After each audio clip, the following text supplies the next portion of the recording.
早晨，全體嘅聽眾全國人嚟嘅早晨，嗱呢個早上咧，歡迎咧全世界所有朋友咧入到嚟我哋咧就係10點開始嘅大家爭風 show 啦。地球裏邊咧，如果大家又黐住咧，即係聽嘅村長咧，就好多咧嗰啲叫做即係不法分子啊，嗰啲叫詐騙集團啊，有啲新嘅料嗰陣時咧，我就一定咧係要公佈俾大家聽嘅啫，讓大家咧即係咧可以早啲咧知道咧，即係而家哎呀全球裏邊啲詐騙集團有啲咩嘅新招㗎啦咁。咁啊大概1年前咧我就已經咧即係通知咗大家㗎啦咁啊但係當然有人都會俾人呃咗，譬如5萬啊、10萬啊、幾多錢啊，咁甚至後期有啲係點咧，就係勒索咧唔俾你開翻個電話啦 ，OK，係啦 OK，咁就簡單啲嚟講啦，我而家講翻大概1年前嘅一單新聞啦，但係而家有一單仲勁過，即係已經無日無之嘅呢啲即係詐騙集團嚇，無日無之嘅，佢哋會再轉一條橋又再轉又出嚟揾食㗎啦。突然之間，如果你嘅電話裏邊收到即係一個嘅 message，你嘅 WhatsApp 又好啦，你嘅 Facebook 又好啦，你嘅微博又好啦，你嘅任何嘢啦，即係社交平台啦，OK，收到個 message，突然間彈俾你，喂，你知唔知你喺更衣室裏邊換衫俾我影咗啊咁？佢會咁樣即係彈俾你啦。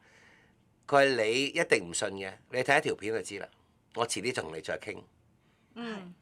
咁佢就 send 條 link 俾你。佢一條 link 啦。咁你喺呢一格嚟講，你會點做先？我會驚一驚，因為我會諗我有冇去買個嘢喺出邊嘅更衣室嗰換個衫咯。係。首先呢下先。但係實有嘅喎，佢未必係近排影你㗎嘛，佢有權係可能你好之前，佢而家先係啦勒索。係嗱，即係你一般嚟講，女仔又好啦，男仔都好啦，是但啦，咁你都有去換衫㗎啦。即係除非你係小心到好似咧，即係某個天王巨星咁㗎啦。係啦。閂晒燈嗰個啊嘛，你話？係啊，閂晒燈嗰個仲咁，佢都要換衫㗎。即係你喺酒店就自己換衫啫，你喺出邊咁你都要做嘢㗎，我哋係咪？係啊。咁點樣換衫啊？哇！以前個助手就會入嚟個更衣室嗰度咧，佢就會 check 晒先嘅。咁然之後咧換緊嘅時候，佢有件大褸咁樣遮住咯。係啊，嗱呢啲係即係助手要做嘅嘢啦。咁但係佢呢個天王巨星啦 ，OK，即係呢個女仔咧個天王巨星咧，佢嘅助手係點咧？得㗎啦，我幫你整咗。佢哋自己帶帳篷㗎。即係帶好似一個企喺度嘅帳篷，佢好似咧人哋嗰啲咧，即係你當係嗰啲叫咩咧？就係沙灘裏邊會有一個好似小帳篷咁啊，咪有啲人係入去即係擋住啲太陽啊咁。佢係高身嘅嗰個。係長身嘅長方形嚟嘅。即係好似我哋以前嗰啲舊嗰啲拉鍊膠嗰啲衣櫃咯。係啦，一個高嘅膠嘅拉鍊衣櫃。咁佢就會開喺嗰度俾佢。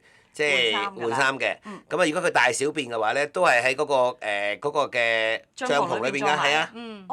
佢從來唔去任何嘅公共地方嘅。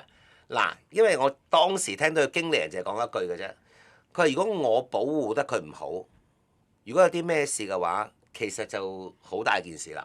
因為佢係其實幫緊成間公司揾錢嘅。即係你哋有陣時明啦，啲明星係咪咁巴閉啊？又話要咁，又話要咁，又話要咁。但係其實因為佢幫緊間公司揾錢啊，佢如果有啲咩事嘅話咧，成間公司就倒閉㗎啦。明白。所以佢哋係要好保護佢嘅，即係每一個細節都要好保護佢，唔可以有出事啦。OK，咁啊，如果假設你收到呢個咁嘅信息啦，喂唔好意思，我哋咩更衣室度咧就影咗你啲嘢，你一定唔信㗎啦，你自己睇下條片先啦。跟住繼而打開條片撳唔撳得入去嘅？而家啲 link 我都唔會亂撳入㗎。唔係啊，想又中毒啦。唔係，我就係問你咯。我問你，你會唔會睇下你自己係咪真係俾人哋？我未必會撳，我會打俾你。係啦，你打俾我 OK。係啦。我專登收到啲咁嘅嘢。係啦，咁我幫你處理啦 OK。咁啊，君婷你撳唔撳啊？其實我未必會撳，然之後我會唔理咯。係因為一撳又話中毒又剩我。係啦，同埋其實講真，你同我勒索錢嘅話，我都冇錢俾你，你唔中你咪花你讓曬出去啦。而家勒索好多嘢。係啊。佢可能要你肉償。係。咁啊？係諗一諗啦，係咪啊 OK？咁啊睇下嚇，勒索我嗰人值唔值得啦。OK。好啦，嗱呢度咁樣啦，但係通常咧你可能係1年前未咁咩嗰時咧，大部分人都撳入去睇嘅。即係好少嘅人咧係會好冷靜地咧無端端 send 個咁嘅嘢嚟。咁啊通常都係撳下咪自己樣啦。咁係但係你通常咧你撳條 link 嘅話咧，你下一格就係咧啲黑色咧開始轉咧，就係咩咧？你個電話鎖咗啦，哎嗯，呀，咁就真係咁衰真勒索你啊啦。你個電話已經鎖咗啦，鎖咗啦，OK。咁啊，你一係就好狠心地個電話唔要抌咗佢啦。嗯，嗱可以嘅，可以你去買個電話，攞翻張卡就得㗎啦，OK。係咁樣平過你俾佢嗰個贖金添啦嘛就。 OK，咁但係我唔知你裏邊有啲乜嘢啦，OK，即係每個人嘅電話裏邊咧擁有嘅嘢都唔一樣，OK。咁我就特別啲嘅，你唔可以喺我電話裏邊咧轉到任何數嘅，即係。因為你去嗱呢樣嘢教你自己少少啦，就係你哋去嗰啲叫做即係電信公司嗰時咧，其實佢有個人幫你噶嘛，佢會問你噶嘛，你嘅電話鎖唔鎖乜，鎖唔鎖乜，鎖唔鎖乜，OK。咁第二樣嘢就係你同銀行啦，嗱你只要做咗兩個保險線咧，其實你就乜都唔驚㗎啦，OK。兩個保險線嘅啫，OK。邊兩條？第一條保險線就係你保障你電話係咪咁容易過數。OK，係啦，OK。因為有啲人係打開晒啲 password 嗰啲，一撳就已經係過晒數㗎係啦啦，就唔使又再入又成㗎嘛。係。咁啊，就算係嘅，譬如你Apple Pay 又好啊，咩 PayMe 又好啊，咩都好啦，你唔好怕麻煩，麻煩你自己 set 得個密碼。即係過數前，你請問我攞一次密碼，你先可以過數。係。 OK。有嘅。有㗎嘛？係咪？有。咁啊，盡量啊嚇，盡量如果能夠嘅話咧，係網絡嗰啲詐騙嗰啲公司咧，又或者嗰啲網絡嗰啲公司話俾我聽嘅，盡量可以嘅話，唔好用指模同人面識別。入密碼。入密碼，用翻最基本，即係number。係啊，我近排睇緊啲暗黑片咧，就係係咧係嗰個人俾人殺咗㗎啦，佢咧就成條屍已經埋咗㗎啦，但係佢斬剩佢一隻手指咧，就開佢嘅手機咯。係啊係啊。跟住係啊另外一個就笑片嚟嘅，佢就要 check 佢老公嘅電話，睺佢老公瞓覺嘅時候就人面識別開佢老公嘅電話咯。係啦，OK，即係呢兩樣嘢係開到嘅，OK。但係如果你 lock 咗呢個叫咩咧？lock 咗呢一個咧就係咧密碼鎖嘅話，咁除非你講密碼俾人聽啦，OK。好啦，咁啊第二，你有一個保險線，第二咧就喺銀行嗰度，你同所有嘅你咧，即係你就諗一諗啦，即係你平時嗰啲 PayMe 又好啊，買 credit card 又好啊，買咩好咧？你盡量唔過幾多錢嘅，即係你自己有個限額 set 咗嗰嘅。個限額喺度。嗱，呢個限額並非嗱，你記住啊嚇，並非你張信用卡限額。你自己揀一個 number 嘅。我而家譬如我所有網上嘅消費，我每一次嗰個交易係唔可以超過1萬蚊嘅，咁係你自己限定咗1萬蚊以內。係。但係你嗰張信用卡嗰個可能係50限額可萬、能係100 50萬㗎，萬。係啊係啊係啊，張咁幾好啊信用卡嘅限額同你個電話嘅限額係可以分開㗎嚇，係唔需要掛鈎㗎嚇，OK。係啊，因為如果你要改嘅話咧，因為我前嗰排就係因為佢 set 得我得1000蚊咁樣。係。係啦，咁2年前我試過就係要入翻去銀行嗰度咧，就撳翻就係開翻大少少，因為佢真係唔夠用咯。係啊，OK，係啦即係你又可以同銀行傾嘅嗱，呢個就係你第二條保險線啦。即係你問我咧，呢個第二條保險線啦。好啦，咁啊，亦都咧即係知道咧，大家都知道咧，即係咧前陣子就嗰啲就係叫做話咩有條片啊，乜嘢啊，咩咁樣啦。咁啊當然佢刪咗你電話之後咧，其實勒索嘅啫，就係勒索你開翻個電話，OK，咁啊。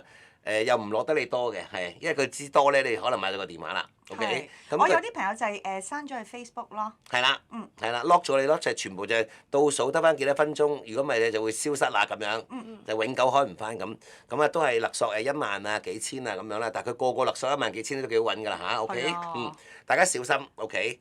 咁啊最近咧台灣咧拉咗一個人咧叫小玉。阿小玉做咩咧？小玉係男仔嚟嘅，OK。小玉係男仔啊！係啊，係啊。佢個名好嬌俏喎。係啊。阿小玉點咧？佢阿男仔小玉做咩咧 ？OK，就係嗰個台灣嘅網紅嚟㗎，叫小玉啊嚇，咁啊大家咧就係佢過往咧一路咧喺 YouTube 度揾食咧，就揾咩食咧？你不得不讚佢一樣嘢，佢嘅電腦科技好厲害。OK， 任何女明星、任何男明星。佢都有佢嘅性愛影碟出售。佢好似連蔡英文都有啊嘛。有啊，係啊，咪就嗰個咯，係啊，係啊，任何佢講緊。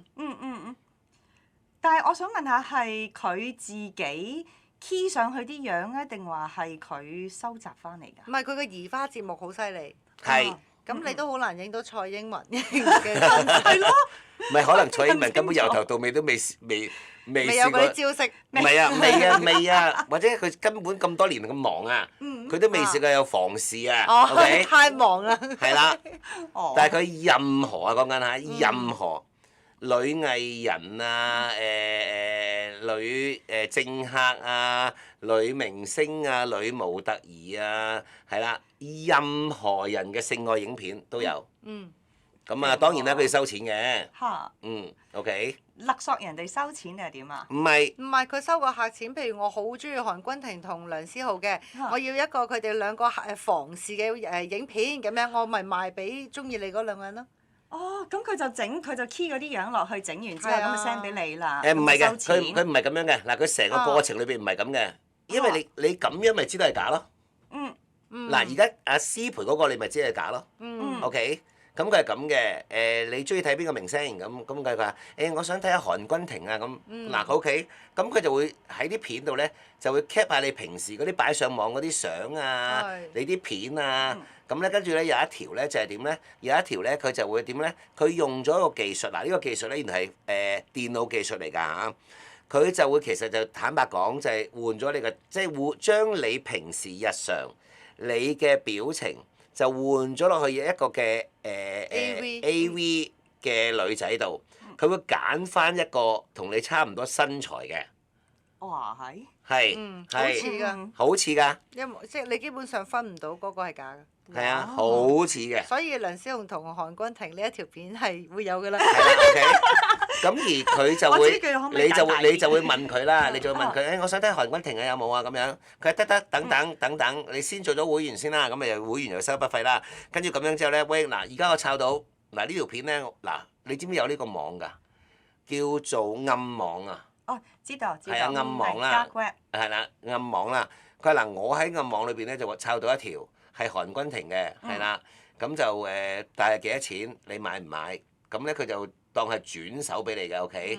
咁啊轉手俾你啦，咁佢又問幾多錢啊？咁啊當然啦，佢就要講價錢啦。哇，韓君婷喎，亞洲小姐喎，係咪先啊？哇，佢裏邊好犀利㗎，係啊，有咩招式都有㗎，咩招式都有㗎，係啊。喂，我仲有條片係咩啊？係韓君婷同阿梁朝偉㗎嚇，係啊，得30秒嘅啫咁樣，你有冇興趣咁樣？邊度有我自己咁就一路就講價啦。嚇！咁啊當然啦，到尾啊成交啦，咁佢靠呢啲揾錢嘅。咁人哋又以為係真嘅。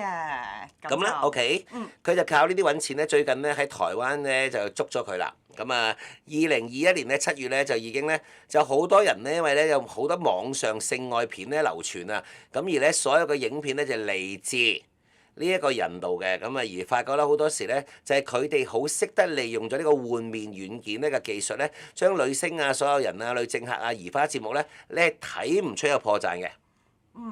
睇唔出有破綻啊！嗱呢樣嘢係堅勁啊，睇唔出有破綻啊。其實有少少我唔係好出奇嘅，因為我哋而家嗰啲 app 咧已經可以就係做到有陣時，我唔知你有冇睇過咧，就係 IG 有啲朋友仔 post 咧，就有啲電影情節擺咗出嚟嘅，就已經係換咗佢哋嘅樣。咁有陣時我都要望望，喂係咪真係佢咧？但係做得好靚㗎啦，嗰啲位即係啲邊位嗰啲你見唔到㗎啦。見唔到㗎啦，同埋有啲大品牌嗰啲行 catwalk 嗰啲 show，嗰啲 model 都係我啲 friend 都係整緊自己嘅樣上去㗎。係啊，係啊。係一個 app 㗎啫，佢仲要唔收錢添個 app。係啊，咁所以而家呢個技術已經好犀利㗎啦。咁所以日後咧，嗱最近咧，嗱呢啲係原來你睇到佢而家拉咗，佢背後個數字，嗱佢賺錢嘅數字係驚人㗎嚇。驚人㗎嚇，即係呢啲嘢嗱，而家佢一個人都做到，我好相信好快出嚟就集團做，仲喺呢啲咩孟加拉西啊、薩米爾南嗰啲度做緊㗎啦。係。所以日後咧唔該你哋嗱，我成日覺得乜嘢叫保護所有人咧？日後收到呢啲片，請你啊嚇，通知翻嗰個人 ，OK？即係揾人通知佢啦。喂，君婷啊，原來有條咁嘅片喎。你係咪應該要留意下？係咪有人咧擺咗你即係咁樣出嚟揾食咧？嗱，你問我，我都係最近我從來未講過嘅，即係呢件事。我某年某月某日收到個電話，咁啊當然啦，呢個人都係我認識嘅一個人啦，即係因為如果唔認識我都唔會聽啦。你都唔聽，係。喂，佢話小心啲啊你，你最近喺國內有個抖音嘅人，借你梁思浩3個字，佢揾咗好多錢啦。哦。嗯。嚇咁勁嘅點解嘅？係啦，咁佢話借你梁思浩3個字，佢揾咗好多錢啦。嗯。但係咧，我話吓，我話點樣借我梁思浩3個字啊？佢話你講娛樂新聞啊嘛。嚇。係。佢喺抖音裏邊講娛樂新聞，佢就話佢聲稱啊嚇，佢聲稱啊嚇，佢口講嘅料咧，全部係梁思浩俾我嘅。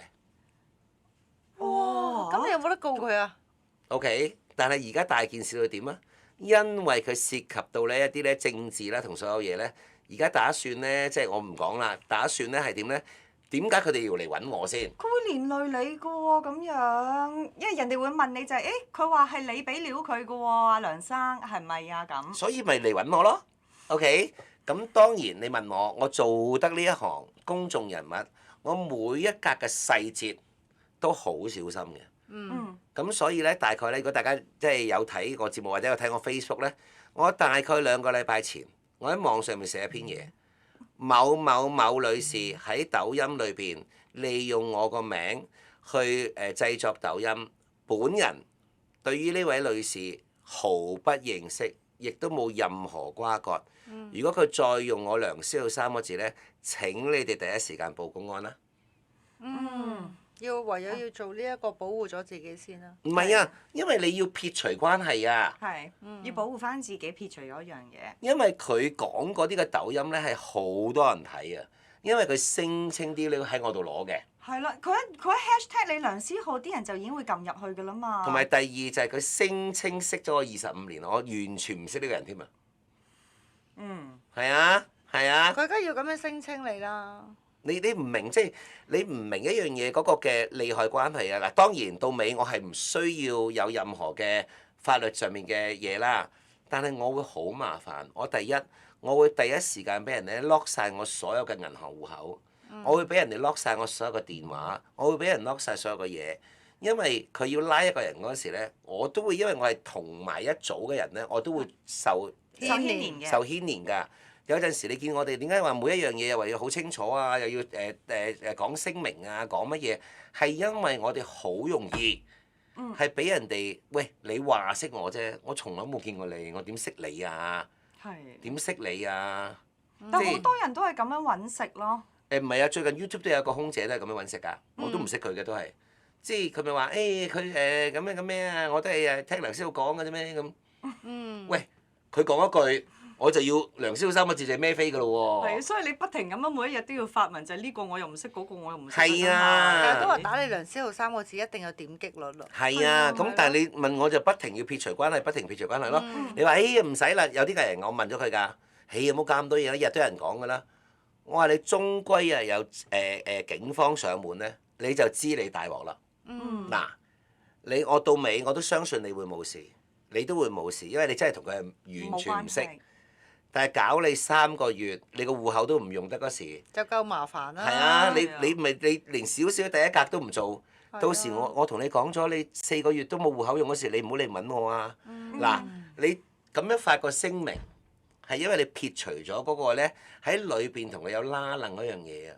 我哋有陣時好慘啊，仲係無辜喎，嗬。係㗎，因為佢一句講話佢識你。你根本都冇見過我。佢就講到實牙實齒，識咗你25年3個月零8日咁樣。係啊，啲人實信㗎嘛，咁樣。咁又唔係實信，但係你都無辜咯，無端端俾人楞咗個名去。但係調翻轉頭係。但係我想講啊，你有冇睇國內啲網啊？你有冇睇國內啲網啊？我發咗個聲明之後啊，啲人話唔係啊嘛，你唔識佢，人哋話同你好熟㗎喎，我啊信佢啦，我信佢識你啦。好。係咪好嚴重？你睇下而家啲網民係。係啊，咁你知唔知我要點樣第二嘅抵制啊？係啊，我話得㗎啦，遲啲睇到公安發生咩事，你就知道我根本係識佢定唔識佢㗎啦咁。佢若然再無賴啲嘅，整張合成同你嘅合照，你諗下你20年啲相，我喺 Google 就揾到啦。係啊。跟住揾你好細個嗰陣時嗰啲相，同埋佢跟住嚟一張合照，你睇下有相為證啊！25年前啊，我已經識佢㗎啦，咁樣有幾難啫？唔係過往你問我咧，我就即係當然啦，都試過一次俾人勒索啦。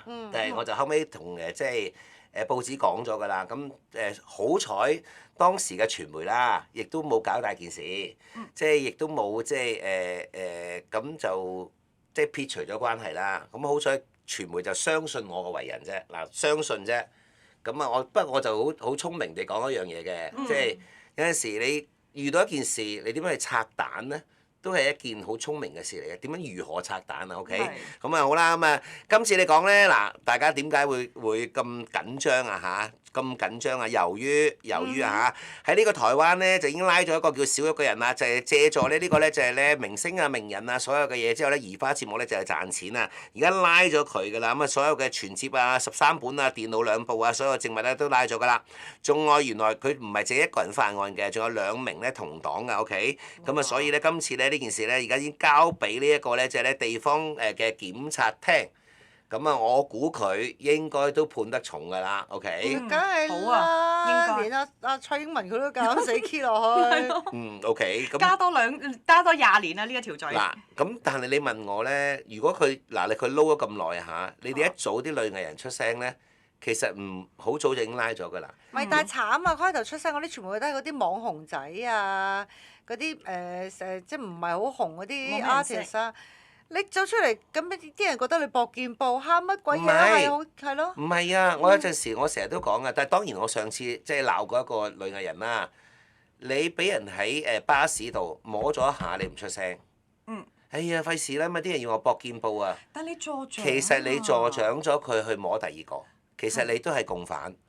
即係呢啲女網紅，即係話哎呀唔好啦。喂，咁你唔係啊嗱，你我話個網紅有出嚟講，嗰啲冇乜知名度嘅女 artist 都有出嚟講，係啲網民話翻佢哋話佢哋搏劍報啊！嗱，唔係你你出嚟講有咩用啫？你第一時間全世界有法律㗎嘛？你出嚟講，處理咗佢先。你出嚟講同你去報警係2件事嚟㗎喎。唔係，佢有報警之後再出嚟開記招有講，自己平台都有講，但係因為佢哋個知名度唔夠，所以冇力。係點解 Bling 就拉到佢咧？大家懷疑就係因為佢連蔡英文都擺咗上去之後咧，就好短時間之內咧，之前出嚟有投訴過呢個人嘅話，就即刻俾人拉咗啦。哦。所以係真係要有一個有名氣嘅人去蔡英文冇出嚟講。但係係只不過係啦，一有佢影佢就俾人拉啦。係啦。係啊。係 OK。咁咯。咁嗱呢樣嘢，咁我就覺得係台灣嘅警方嘅問題啦。係啊。唔係嗱，你坦白講，即係話搞到大嗰啲你就搞細嗰啲你唔搞啦。口齒薄皮啊！嗱呢樣嘢我就反而對台灣嘅警方幾失望啦。即係如果人哋不停報警，你冇理到，人哋係要搞到最大嗰個你先嚟咧。喂，咁你即係等於。你喺街度俾人非禮，喂你都冇知名度，咪俾人摸下咯咁，喂咁又唔公平喎。唔係，即係學你話齋，你個 friend，跟住有一個80歲嘅婆婆，跟住俾人摸嘅就係嗰個時話冇玩啊，唔好搞事啦嚇，婆。咁我又覺得呢樣嘢就台灣警方唔公平啦。唔係因為嗰啲台灣咪好多嗰啲政論節目嘅，咁跟住我都有論呢啲政論節目㗎嘛。佢哋就係話其實咧，因為除咗有小玉之外咧，基本上咧唔係淨係得佢一個係揾緊呢啲食。係啦，但係要打擊要全面封晒呢啲咁樣咧，其實件事係難嘅。基本上唔係好知係點樣着手啊。係，因為始終個 online 樣嘢都係一個個 IP 又追蹤唔到啊。好多人都未識嘅嘢嚟嘅。係咯，咁所以就係因為佢搞到個唔搞得嘅。咁所以就啄住佢嚟整，但係其實做緊呢樣嘢嘅嘢仲有好多個人。嗱，你問我，我唔知台灣啦，我唔知台灣，我都要問下 Benny 啦。即係你問我，你去網上發布一樣嘢，你話你捉唔捉到咧？你有心捉係一定捉到嘅，因為你尤其是你真係有個 IP address 咧，你真係走唔到嘅。無論你係天涯海角都捉到。你可以 VPN 佢跳晒去印度啊，邊度都得嘅。如果真係要捉你咧，其實佢可以翻到。但係譬如我哋成日講一樣嘢，就係而家係犯緊呢啲事嘅人，係比捉嘅人多太多啦。咁所以你哋如果遇到呢啲嘢嘅，你第一時間咪就係要幫手去杜絕佢咯。我成日都話㗎，杜絕係一定要做，因為我係嗰啲少年警訊嚟嘅，我一定係杜絕呢啲行為嘅。同埋其實講真，如果你唔報警或者你唔講呢件事嘅話咧，咁一嚟你自己嘅問題只會延遲繼續落去，因為人哋繼續可以勒索你啦。咁然之後其他人又得唔到幫助，係真係要正視咗先咯。要正視嘅，同埋呢個咧嘅網上嘅呢個咧就係咧叫做即係詐騙啊，或者呢啲科技裏邊咧可以做到呢啲嘢之後咧，跟住係嗱我就好得意嘅，好在當年咧嗰件事咧係所有傳媒都係企喺我嗰邊嘅啫，OK？你俾人勒索嗰件事？係啊係啊係啊係啊，咁因為我都好坦白嘅，喂，咁冇呢件咁嘅事就冇呢件咁嘅事啦，即係你無論你點樣天花龍鳳都係冇㗎啦咁樣，即係我就係嗰種嘅，即係可能我有一樣嘢就係啲記者未必一定錫我，但係啲記者相信我一個乜嘢都係就咁講嘅人嚟嘅，即係我話你喂你 check 啦，我撳埋個電話俾你 check 啊，你睇啊咁樣，我揾個人過嚟睇啊，你咁係咁㗎，即係我就係呢一種人嚟嘅，即係我係嗰啲，喂我要俾你知，我就會俾你知道盡，OK， 同埋我係識得點樣拆彈嘅 ，OK？轉頭翻嚟咧，如果大家有興趣嘅咧，就我少少講下啦，即係呢啲叫勒索案啦。就而家網上好多呢啲勒索案，好多到咧，我話俾你聽咧，即係你唔去堵截佢咧，即係跟住咧就無日無之㗎啦，真嘅嚇。好啦，咁轉頭翻嚟咧，我就講一單少少地咧，就係咧，我俾人喺網上勒索嘅少少經歷啊。嗱，我成日都講咧，即係咧做得呢個公眾人物啦，亦都可能咧，即係我已經拍咗呢一行咧，即係咧已經咧超過30年啦。我都好明白咧，即係咧你做得藝人啊、名人啊，你都好明知道咧，即係總有人即係人哋講一句話識你，或者人哋講一句乜乜嘅，你好難你理得人，唔係因為把口嘥人哋度啊。係，你唔可以每一個人去正視咗呢個我唔識得，嗰個我唔識得。佢講到你都唔知啊。係啦。係啊，同埋譬如即係啲人話你識邊個識邊個，你好難證實佢究竟係咪真係識啊，或者你真係唔識啊。係啊。大概5年前，嗱我先講咗一個朋友件事先。咁就佢突然間話俾我聽啊，村長我好慘啊，我成副身家俾人呃晒啊。成副身家嚇，5年前。係。OK。點解俾人呃？一個女人嚟嘅啫。唔係因為有人攞你個名嚟冒充呃佢係嘛？OK，咁我話你點樣啊？佢冇啊，佢話我每擺20萬咧，就每個月有2萬總言之就係利息嚟嘅。咁我話你點會咁容易信人㗎？喂，人哋叫你擺錢喺嗰度，你擺㗎啦咁樣。佢話冇喎，每20萬有2萬喎。10厘喎，你邊有咁大隻蛤乸隨街跳？我話有2萬喎，我哋咁大隻蛤乸隨街跳咁樣。但係嗰個人係識得嘅係嘛？佢憑住一張相啫，我真係想講啊，即係有陣時俾人呃，都要問下自己係咪蠢㗎。係。OK， 我真係講真㗎，我都有鬧佢。對唔住，我唔應該笑嘅，但係真係忍唔到。唔係，我都有鬧佢啊！我話你就咁憑佢一張相，一個50零歲、光光地頭嘅男人，一睇就知穩重嗰扎啦。係穩重嘅嗱，個樣嗱，信得過個樣，唔等於個人信得過。OK， 我成日都話呢個世界咧，過嚟咧，哇嘴甜舌滑嗰啲咧，唔該你小心啲。係。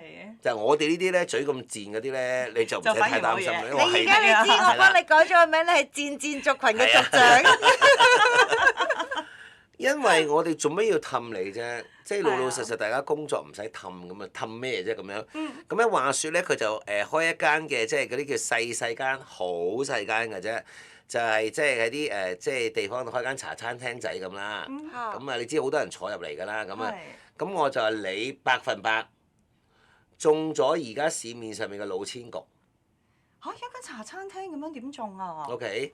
咁就大大聲嗱，呢個咧同自己都有啲關係嘅，真嘅嗱，佢唔可以話撇除自己冇關係。每一次俾人呃都自己要負翻啲責任嘅，其實真係嘅。好啦，咁啊當時嘅茶餐廳咧好興講嘅，呢啲係老千最中意用嘅手段嚟嘅。咁啊，其中有一個咧就係佢嘅熟客嚟嘅，即係不嬲都喺嗰間茶餐廳度打躉㗎啦，OK？咁啊，假設譬如深水埗咁樣，佢日日都唔係嘅咁啊，當係佐敦道咁啦，佐敦道啦，咁啊成日都落去飲杯茶咁樣，佢就成日見到一個茶客，即係同佢啲人打招呼啊，間唔中傾下偈嘅。多嘅，你茶餐廳好多呢啲多嘴人㗎。咁啊點啊，湊仔啊，係啊，湊仔啊，等放學啊咁樣，即係搭訕嘅。真係搭訕嘅 ，OK， 真係咁樣搭訕嘅啫。咁佢你咩啊？係啊，我個仔讀呢度咯，即係其實咧嗰間茶餐廳後邊係一間名校嚟嘅。即係非富則貴嘅媽咪就等仔放學就順便去 hea 一陣。咁咪坐喺個茶餐廳等佢走出嚟咯，咁 OK。咁咧其實咧佢同呢個嘅太太咧就唔係太熟嘅，但係成日見到嘅。成日見到嘅。咁有一日，咁佢就見到一個咧。著恤衫西褲，企企理理40零歲光頭嘅瘦瘦哋嘅男人，咁就好大聲同佢講啦。陳太，喂，你呢個月嘅錢，咁咧就一沓 cash 就擺喺佢前邊。佢話：有得收啦咩？唔係30號咩？嘿，咁有得早啲俾你咪早啲俾你咯，都要俾你㗎啦咁樣，好大聲。佢唔係話今日26號啫喎，咁30號都要俾你㗎啦，啱啱經過啊嘛，俾埋你先啦。就一沓咧4萬蚊嘅1000蚊紙就擺喺佢前邊。OK。哇！好養眼大龍啊！鳳好啦，跟住咧咁跟住咧就係點咧？咁跟住咧就佢擺落個袋度。咁啊得啦，好咧，唔該啦。喂，你食唔食菠蘿包啊？咁啊食過啦，咁啊唔食啦唔食啦，我趕住揸車去俾錢人啦，OK。咁啊拜拜咁啊。好啦，咁啊見到咩啦？咁佢就咁佢係搭訕嘅啫。嗱，佢真係搭訕嘅啫，搭訕嘅。哇咁好嘅，嗬？而家唔係佢當時我話你聽，人哋收4萬蚊又關你咩事咧？貪心咯，即係老老實實。你都想知道我點樣可以都有呢4萬蚊啊？咁佢當時係問咗個師奶，佢真係啊！佢話佢出心係好嘅，但係冇諗過佢中咗老千局。點樣好啊？佢話你都幾好啊！借錢俾人哋都還錢，而家啲人咧好難會還錢俾人㗎。其實佢以為還錢俾佢啊，好順理成章。即係佢話你都算幾好啊！而家啲人借錢未必肯還㗎。佢即刻嗱臨揸錢嚟，佢唔係還俾我，息口嚟嘅。咁即刻大耳問啦窿添咁。佢話息口嚟嘅，你唔知咩？嗱，佢當時啊嚇，嗱，佢話你唔知咩？佢幫阿天王巨星做嘢㗎嘛。哇！咁啊，嗱，佢噏咗個名㗎嚇，噏咗個名㗎，我唔講邊個天王巨星啦，因為人哋後期即係警方已經即係佢就咁憑住一張相啫，某個天王巨星嗱，呢個天王巨星係人都識嘅。呢個咁嘅瘦光頭佬咧，就唔知喺邊笪地方就攬住嗰個巨星影一張相。有幾難啫？咪咯，呢啲相即係話你話話易唔易，話難唔難咯？但係多嘅即係你有呢啲時係啦，即係你有時我哋去探班或者咩，你都總有朋友嘅朋友嗱。譬如我屋企，譬如我媽咪好中意思浩嘅咁樣，咁我話思浩，咁我同思浩係識嘅。你拍戲喺邊度拍？我過嚟探下班得唔得啊？我媽咪好中意你，你可唔可以同我媽咪影張相啊？我媽媽咪有一張同你嘅合照咯。係啊，啱啊。所以話易唔易，話難又唔係真係咁難咯。OK。咁我話我話呢個瘦光頭佬原來同阿天王巨星好熟㗎。呢個女人即刻講啦，佢唔係同阿天王巨星熟，佢投資落天王巨星度㗎。天王巨星啲戲係佢俾錢拍㗎。哇！即刻心心眼啊！咁我老細嚟嘅咁樣，個樣都似啊，又光晒頭又細。係啦，OK。咁啊，我亦都唔怕話俾你聽間咧，傳聞嗰單咧咩比華利山都係咁樣㗎咋。係。比華利山一單。點解咁多人中？佢哋就係做咗呢啲眼俾你睇，你會以為假設你相信咗個嘢。嗱，成日咩叫假設相信咧？OK。咁啊，跟住呢個女人就話冇啊，咁佢啊，阿天王巨星啲戲都係佢投啫嘛，佢投資方嚟嘅。佢前嗰部你有冇睇下邊個天王巨星嗰部啊？哇，嗰部戲啊，佢有份俾㗎。佢唔係俾最大嗰份，佢俾咗7000萬，佢唔係最大嗰份。係啦。咁佢信晒㗎啦，好容易。咁佢咁點解佢俾錢你嘅？冇，佢而家話咩啊嘛？有隻藥咁啊，等緊開發，咁啊要投資，咁啊基金嚟嘅，咁啊每擺20萬就每個月有2萬蚊息。咁我冇啊，我橫掂我個袋裏邊有錢，咁我就咁我咪擺40萬落去玩下咯。俾佢呃晒都係40萬啫，咁啊，係咁樣喎。哇！呢句先最毒啊！嗬。係啊。你一聽完之後即刻想咁又係喎，我又揞少少出嚟啊！咁佢話，我而家都收咗都唔止40萬啦，我收咗啲10期啦咁。同埋最慘就係佢的確見到佢頭先係真係收咗嗰4萬蚊嘅 cash 喺度。係啊。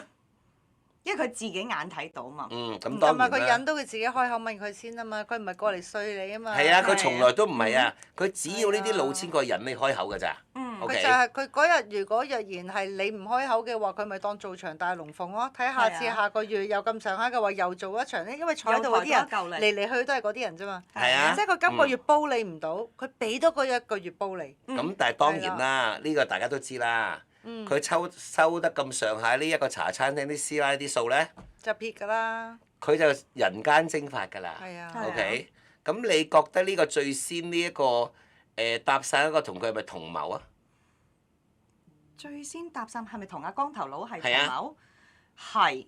嗱，你係咪聽落係啊？係嗱，咁樣聽落去係似係啦，真係。唔係。我都估唔報咗警之後，原來完全同佢冇關，佢都真係俾人呃嘅。但係佢有份做呢場大龍鳳啦嘛，佢就俾人捉咗去做臨時演員，佢唔知咯。係啊。好慘啊！所以呢個臨時演員你要一個師奶咁好戲嘅話，佢真係第一佢實實在在係俾咗40萬，跟住佢真係收咗4萬蚊嘅息，可能收咗幾期。但係若然佢冇份咁樣同阿光頭佬喺度咁樣嘅對答嘅話，佢引唔到其他嘅40萬同60萬或者20萬。係啦。但係佢一定要自己有收到嗰個錢，佢先至可以做到一場真嘅戲，因為佢唔係一個臨時演員。因為佢唔係做戲啊。係啦。係啦，咁啊到尾，咁呢個我識嘅師奶，咁就喊晒話你好成副身家都冇晒啦咁。真係慘啊！即係貪得咁緊要啊。OK，咁就又俾翻嗰張相我睇啦，就係阿光頭佬同阿天王巨星嗰張啦。我話你哋真係咁都信嘅，真係。村長，我想問下你而家講緊呢個 friend，我識唔識㗎？唔係你唔識嘅，你唔識嘅。好驚！我驚我講得盡咗。唔係你唔識嘅。即係我想講，你個 friend 都好貪心啫。你個 friend 係貪心到佢有幾多錢，佢竟然抌晒落去啊？係咪啊？即係貪咯。係啊，嗱，佢都真係有陣時俾人呃咧，睇下問你自己貪唔貪心㗎。好啦，咁啊到尾。咁我知佢中咗老千局啦，咁唯獨是我識佢啦。我盡量幫你攞翻。點樣攞啊？佢乜都攞到㗎，佢咩人都識嘅。嗱，我盡量㗎咋，我話我盡量㗎咋。我見你咁慘，同你相識一場，我唔係救得好多個人㗎啫。即係老老實實啦。即係你話嗰間茶餐廳嗰啲咧，A 啊 B 啊嗰啲唔得啦，就係救佢一個啦。我淨係救到你一個啫。咁啊後尾咧，我唔講裏邊點樣救佢啦。咁啊到尾佢就80萬。就攞得翻60萬咯！哇！佢真係要多謝你啊，真係。就係佢蝕咗20咯，都係冇咗20㗎啦，即係20就冇咗㗎啦。喂，大佬啊，你人哋投資嗰啲，可能你10蚊攞2蚊出去，咁你當然都唔想啲。喂，佢80萬，佢攞晒80萬落去喎，佢真係貪到暈。係啊。唔係，而呢一啲咁嘅情況，有好多人馬下手去借錢嚟擺落呢度添啊！我都有啲朋友係咁黐咗線㗎嘛，即係我細個嗰陣時，媽咪咧成日都即係啲長輩同爹哋媽咪一定會同你講貪字得個貧。咁你知細路仔聽嗰時啊，試下貪字得個貧啊，咁樣就成日覺得廢話，講到唔明啊。細個嗰陣時就係覺得你好囉嗦咩貪字得個貧啫。有另一種老千㗎，有另一種㗎，有大茶飯老千㗎。佢呢啲係幾十幾，呢啲係細嘢嚟嘅，呢啲係出嚟即係行走江湖咧，呃啲細錢啊，呃下啲師奶啊。即係呢啲又係。我保你全家幸福，我全家都好幸福喎。咁你想唔想聽？我就上次鬧嗰個人，我話比華利山嗰個，你點解會信佢㗎？你望下佢咁嘅樣，佢都唔似有錢人啦咁。我想問比華利山係咪門口有個 Iron Man 嗰個啊？係啊，嗰個啦。哇！嗰個係大雞棚嚟㗎喎，你話？大雞棚嚟嘅。佢租2個單位啊。係啊。係啊。嗱 OK，咁咧佢咧從中咧我就問嗰個人啦，我話你都唔係一個蠢嘅人啦，即係老老實實啦，即係你點解會俾人呃到㗎？佢話唔係啊。我真係親眼見到嗱，佢講係親眼。佢話佢會展中心嗰套首映裏邊，係有佢個名㗎喎，係有佢個名㗎喎。佢亦都即係出品人嗰3個字裏邊係有佢個名嘅。係有佢個名㗎喎，同埋我當時我真係親眼見到，佢無端端佢話：喂，我今晚同佢首映，你嚟睇咁嘅，咁佢咪去睇咯。咁佢咪去睇首映咯？咁你知啲師奶難得有得去睇下首映。我有套電影相，嗱，我而家請埋你一齊嚟睇幾威啊！係啦，同埋啲明星一齊坐，喂，我俾你坐，你想做邊個啊？嗯。咁佢話係咩有得揀啊？咁佢俾嗰套電影嘅演員表佢睇啦。有任達華、吳鎮宇，所有啲，佢你想坐邊個隔離啊？嘿，咁我老闆嚟㗎嘛，我叫佢陪你咪得咯。想坐。嗱係咁㗎嚇，嗱咁係啦，你想坐吳鎮宇隔離啊嘛？佢係揀咗吳鎮宇係真嘅。哦。佢真係揀咗吳鎮宇。嚇！咁佢就講啦，我可唔可以同吳鎮宇影張相？梗係得啦，出嚟我請佢拍戲，點會唔得啫？咁。好啦，咁嗰個師奶咁就冇啦，咁啊去到會展度啦，咁啊首映啦，佢又好大聲喎，佢又真係好大聲喎，鎮宇，喂過嚟，同佢影張相。咁佢係親眼睇到，佢嗌吳鎮宇行過嚟嘅喎。哇！咦？呢個好似好順咁喎，冇乜棘位喎。喺呢一個過程裏邊，佢咪覺得佢真係呢個老闆咯？啱唔啱先？啱。嗱，呢個師奶係俾人搭咗大雞棚呃嘅。OK，咁佢話吳鎮宇真係聽佢講而過咗嚟嘅喎。係啊。咁樣好難唔相信咧。咁嗰度又真係會展嚟嘅喎，我又真係坐喺嗰度第一排喺度睇嗰套戲嘅喎，冇理由唔信咯，係嘛？係啊。呢個局。我話你有冇問下佢係呢套戲嘅咩老闆啊？咁你又話佢海報見到佢個名？有，你知唔知有啲戲出品人有30個名㗎？我知啊，但有冇啊嗰啲都唔抌得少錢㗎。你如果抌得少錢嘅話，喺嗰30個嘅名單裏邊，你睇唔到個名㗎啦。OK。因為有啲係一個名幾份錢㗎。OK，我只可以咁樣講啫。OK，咁嗰部戲咁啊，佢有個名喺度嘅，係真嘅。佢咧連電影公司都呃埋。佢話：喂，你哋頭係點啊？搞咩戲啊？我哋有任達華啦、吳鎮宇啦，所有啲人啊。喂，預我一份。嚇！預我一份。但係預一份都要俾錢㗎。你唔俾錢都唔會喺個海報登你個名，未找數。嗱 OK，預我一份，佢一份就2000萬喎。得啦，預我。好，預你俾錢。咁佢一路都唔俾，到尾佢由頭到尾咧，佢俾咗幾多錢咧？20萬。哦，用20萬嚟吊住。一路吊住。咁啊得啦，喂，你而家未上啫。嗱，我上之前我找埋啲嘢，我呢爭啲數咧未翻嚟，嗱好快翻嘅啫。嗱你預我真係諗住落2000嘅。其實佢由頭到尾呢間電影公司收咗佢20萬啫。但係你籌曬啲錢翻嚟，你開拍佢嗰2000萬唔到位嘅話，拍唔到落去嘅喎。咁啊嗱，我收你聽啦，老千局有老千局啦。咁啊頭先講嗰啲乜嘢咩嗰啲咁咧，佢啊即係佢聲稱㗎啦。咁佢啊真係有名。佢亦都介紹佢嗰陣時咧，幕後嗰啲同事咧，呢個係其中投資方。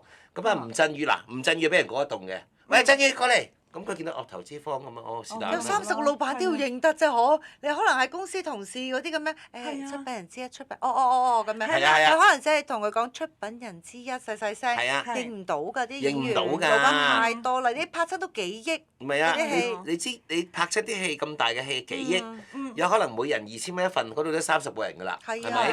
咁佢淨係嗰個助手喺隔離講。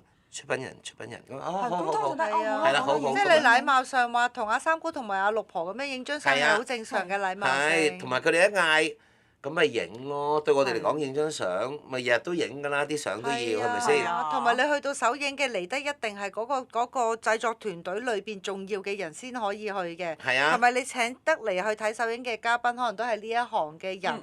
咁你影相好正常。我咪幫呢個師奶，咪問呢間電影公司咯。喂，我話佢真係因為去咗你哋個首映，而跟住真係咁樣落咗咁多錢嘅喎。咁其實佢係咪出品人啫？出咩品人啫？由頭到尾頭嗌嗰時候話落2000，不停追佢錢落嚟，得個20啫嘛，所以我先知。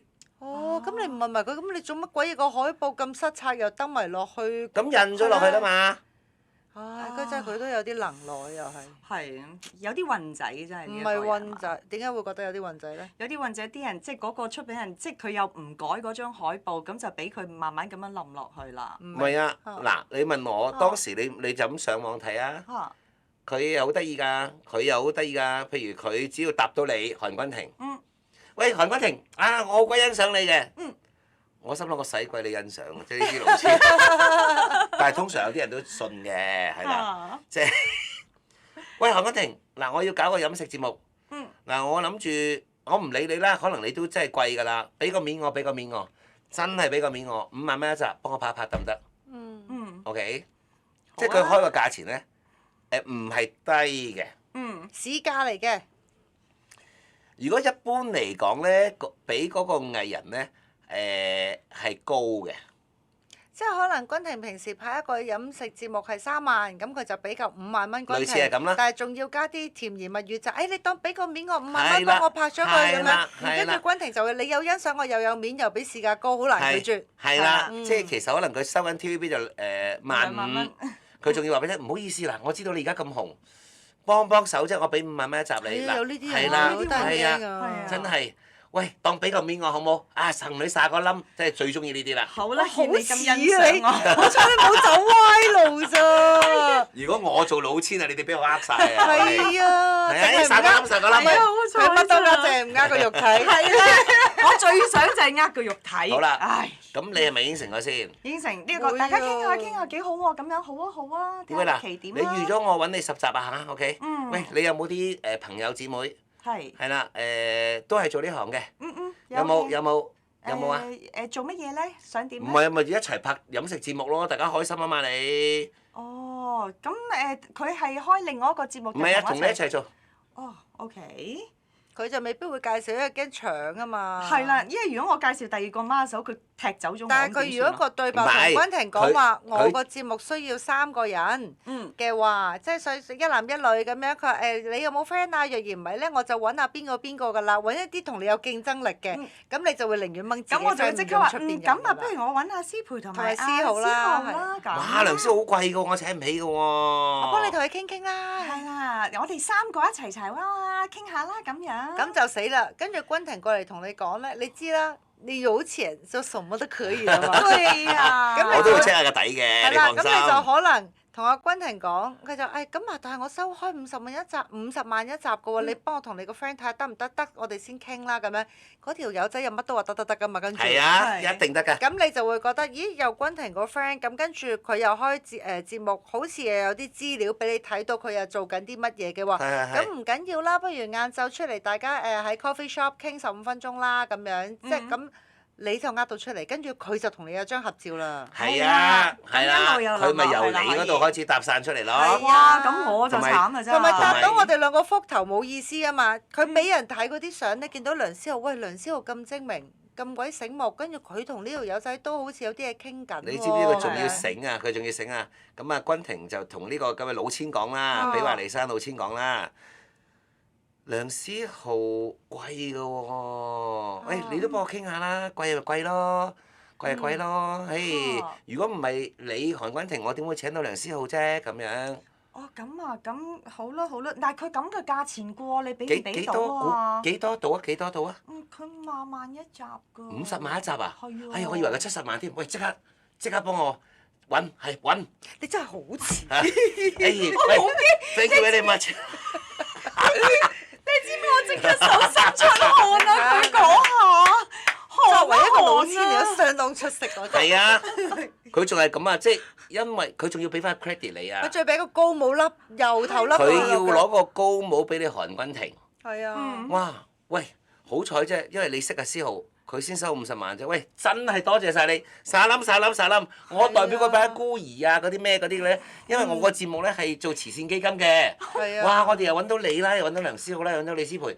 喂！真係撒冧，真係 thank you。哇！我真係我唔係啊！我真係以為佢要70萬，就係因為你把口50，即刻俾佢，同佢講簽10集。同埋你聽你又真係會信嘅，因為阿村長係揾唔到噶嘛。即係其實講真，何小姐都唔係咁容易揾到。何小姐唔係咁覆電話啊，即係講工作上面，因為太多工作。咁你更何況，因為你可以直接揾到梁思豪嘅時候，咁我覺得咁好似佢都冇講大話，係真係我韓君婷先揾到村長，村長揾唔到噶嘛。係啊。佢又冇講大話。係啊，冇懷疑啦。係啊。喂，嗱咁樣啦，我好均真嘅，即係咧，你又幫我傾個梁思豪，嗱佢真係咁樣講啊嚇，100%真事。嗱就慳咗20萬，喂嗰20萬俾咗你。哇！呢個真係好大個吸引喎。係啊。但係佢又係咪真係有俾到20萬軍情嘅？嗱，佢就咁樣嘅。嗱，佢呢啲咩咧？喂，開工啦，開工啦！咁啊，喂，我哋搞個記者招待會。嗱，我就諗住阿梁思浩咧，就係第7集先出嘅，7、8、9嗱3集，嗰度就85萬。OK，你嗰度有60萬。OK。係啦，因為每集20萬慳咗。我俾住10% 你先，我有誠意啊嘛。係啦，我俾咗你先。仲有 deposit 收添。有嘅 deposit 俾咗先。OK，好。咁啊，其實佢由頭到尾都俾得幾萬你嘅啫。係啦，幾萬。得個6萬蚊咯。跟住咧，呢啲咁嘅比華利山大雞棚老千咧，OK。喂，君婷啊。係。嗱，你咧同阿思浩啊，同阿思培嗰集咧就係第7、第8、第9 3集。係。係啦，咁啊，而家今日拍第1集啊。咁你冇理由唔記咗唔離開嘅拜神㗎，記咗招待會。咁你叫埋阿思浩，你叫埋阿思培，今日幾多點？我哋有個大拜啊！哎呀，我哋星光1啊，個個都嚟啊！嗱，我預咗你咩㗎？同我食燒豬㗎嚇！OK，你過嚟啦咁。咁我就打俾你啊！係啊，思浩同埋。呢啲位呃佢唔到嘅，1蚊都未落訂，約又未簽，佢同你出現。佢啊，梗係唔會啦，我梗係唔會嚟啦。我哋兩個福嘅可能，我係一定會。咁呢下都好，因為起碼我一拎起個電話，村長啊，佢話今日去拜咗神仙喎。嚇，都未開工拜咩神啊？約又未簽。咁就滴答對啦。我話俾你聽，我哋兩個你都唔會，因為我好現實嘅。係啊。未簽，佢係一定個叻豬一定唔會出現啦。我就會覺得收唔到錢我都唔會出去㗎。係啊。咁我就知道，咦？佢哋兩個都唔出，我自己頂住先啦，咁樣。係啊，你又去咗啦。唔會，咁唔會。唔係，你收咗幾萬蚊啊嘛？你冇覺得呢件事係假㗎嘛？你仲要好唔好意思咁？哎呀，佢兩隻嘢咧未收到錢唔出嚟，唔得啦！我仲要好唔好意思咁，我頂埋啦，我一定要到，早啲到。唔係啊，最慘係咩啊？你知唔知君婷最慘係一種善良的藝人啊？佢仲一鋪俾人清佢嘅袋係咩咧？佢係打俾阿村長。村長，你唔好唔嚟啦，係啊，我好難交代，係啊，我好難交代㗎。你當唔俾面佢，你俾面我啦，你撐下小妹揾緊食啦。咁你實出現啦，一講到呢啲咁樣就。因為我好耐都冇嘢做啦，咁我難得呢單嘢，咁我就咩？我君婷嗱，OK，我出現唔係問題，我俾面你嘅啫。嗱，OK，我就唔同嗰個茂利影相㗎啦，我係純粹嚟話俾你聽，即係嚟緊有呢單咁嘅嘢嘅啫。OK。我俾面你嘅啫，韓君婷。哇死咯！我千古罪人啊！因為你講到你啱啱話出嚟，即係而家咁樣有單咁嘅嘢，你你實會撐嘅，因為你我實撐你嘅，因為實撐撐嘅，因為嗱，第一你唔係同嗰人夾埋呃村長嘛，你都冇覺得呢件事係假。同埋你由頭到尾都冇諗假㗎嘛。呢件事係真㗎嘛，對你嚟講。係啦。同埋你真係有收到佢幾萬蚊啊嘛？咁你真係一用盡所有嗱，你第一呢個友情，你知道你一出啲咩絕招，阿村長一定會答應你嘅。你再同佢講，我屋企仲有5隻貓啦，9隻狗，仲有6隻兔仔等住開飯嘅，佢出硬嚟都得啦。係啦，我實出硬嚟㗎。你問阿師培啊，我哋咧得啦，講幾點啊？你怕你啊咁。我啊，鋪頭剪彩啊，1蚊都冇俾佢㗎。我就係打完電話話俾你聽，你唔好意思啊，村長，我開咗間鋪頭，你介唔介意過嚟幫我剪彩啊？不過都未講話，不過冇錢嘅，都未講不過就得，你 send 個地址俾我啦。跟住人到花道，仲要早到。你話屋企有3隻小貓添啊，真係。咁你問我要撐一個人，我就純粹係撐你啫。不過我喺個電話一定同你講啦。嗱，君婷嗰條茂利我唔識嘅。咁啊，嗰條茂利揾唔揾我都唔知。但係唔緊要，如果你做到呢單嘢，你賺到幾十萬落袋，我撐你嘅啫咁。即係我有乜所謂啫？我咪撐你啫嘛。但係我相信嘅就係，如果你真係去咗度嘅話咧，你應該會察覺到一啲嘢，你就會拉我埋去講㗎。咁但係你都已經俾人利用咗啦嘛。所以點解網上面有一張嗰啲咩開鏡嗰啲相啫？嗰啲阿茂利 A、茂利 B 咪全部出晒現咯。係㗎。都係咁啦。同埋亦都講真啦，大家喺個江湖度走咗咁耐嘅話，村長就算睇到嗰個人有問題，佢未必會同你講㗎。佢可能真係覺得你走投無路，係同呢個人夾埋一齊揾食㗎。既然你用呢個友誼，你揾埋我良師好啦，唔緊要啦，我當一鋪俾曬還曬俾你啦。佢未必會同你講係咪啊，村長？係。因為都多呢啲人㗎嘛。係啊。佢就韓君婷，咦兩個夾埋一齊嚟咁樣嗰啲係咪叫動啊？動啦，係啦，動啦。咁樣唔緊要啦，唉，君婷，我同你嘅友誼係咁，唔緊要，我幫你呢次，冇下次咯，咁係啊樣。我變咗個超市㗎咯，我就一間百佳嚟㗎咯。係啊係㗎。係㗎因為個焗似啊嘛。個焗似咪所以真係唔好周。周圍去辣埋啲人一齊去做同埋你呢啲嘢知，我成日都教大家㗎啦，呢個世界邊有咁大隻鴿啦？隨街跳，我從來你有冇見過彌敦道有隻呱呱咁樣跳？都未見過。有俾啲車碌死咗之後，漏夜啊，深夜我都未見到，嗰咁我未見過啊！真係未見過一隻好大嘅青蛙，咁樣你傾過啊？冇㗎。跳得出嚟嘅一定係有暴風雨嘅來臨，係咪？冇錯，一定係人扮嘅咁大隻鴿鬼，係咪先啊？咁大隻鴿啦，隨街跳啊！冇㗎，冇㗎，冇㗎，冇㗎。假嘅。誒，總言之咧，而家咧，尤其是啊，村長成日都提大家㗎啦，尤其是喺呢個疫情咧，全球嘅經濟下滑之下咧，最多係咩啊？騙局同騙子啊！唔該你哋小心啲啊！好驚留意到啲乜嘢，第一時間係啦，唔介意嘅 send 個 message 俾何小姐。喂，我而家有單咁嘅嘢，幫我問下村長啊。係我最多唔怕煩，咪幫你睇下啦，係啊。我驚你哋俾人呃啫。唔係但係騙徒嘅嗱，你哋俾人手法呃，我會嬲㗎，係都俾我呃啦。我嬲㗎。唔係啊，騙徒嘅手法層出不窮啊，真係好難避。係同埋人越窮就越會遇老千啊，因為係㗎佢越貪心，你越急啊。真係㗎，所以咧遇到啲咩事啊，第一時間咧即係唔介意啦，當你哋全部都係村民啊，自己即係自己屋企人啊，唔介意嘅話咧，你可以打即係 send 個 message 俾何小姐㗎。喂，咁信唔信得過啊？阿村長幫你 check 下，係啊，村長最多線啊，因為村長以前做咩嘅？村長以前做城市追擊，幾多線打電話係咪先？好多個多士係啊，嘅。好多個多士嘅，係啊，我好多多士爐嘅周圍都 OK。好啦，轉頭翻嚟咧，要大家咧認識咧另一單新聞啊！哇！咩叫大陣仗？大陣仗啦！呢啲搭雞棚咧，通常都搭到好靚㗎啦，即係越豪華越靚嗰啲咧，你就望一望啦嚇。喂，誒平時唔似喎。係啊，間間都已經有3個保鏢、4個司機咁樣，5個隨從咁樣，呢啲都係錢嚟㗎嘛。你會覺得哇，佢淨係每個月嘅使費都咁啦，冇理由呃我10萬8萬嘅。同埋另一樣嘢，老千尤其是老千就好中意去啲靚地方出入嘅。因為嗰啲佢嘅 target 都要喺呢啲地方出係係啦，所以咧。佢唔會喺深水埗街市出現。咪深水埗街市有深水埗街市呃飯。哦。嗱，佢俾深水埗細茶嗰班踢出嚟飯有細茶飯，大茶飯有大茶飯。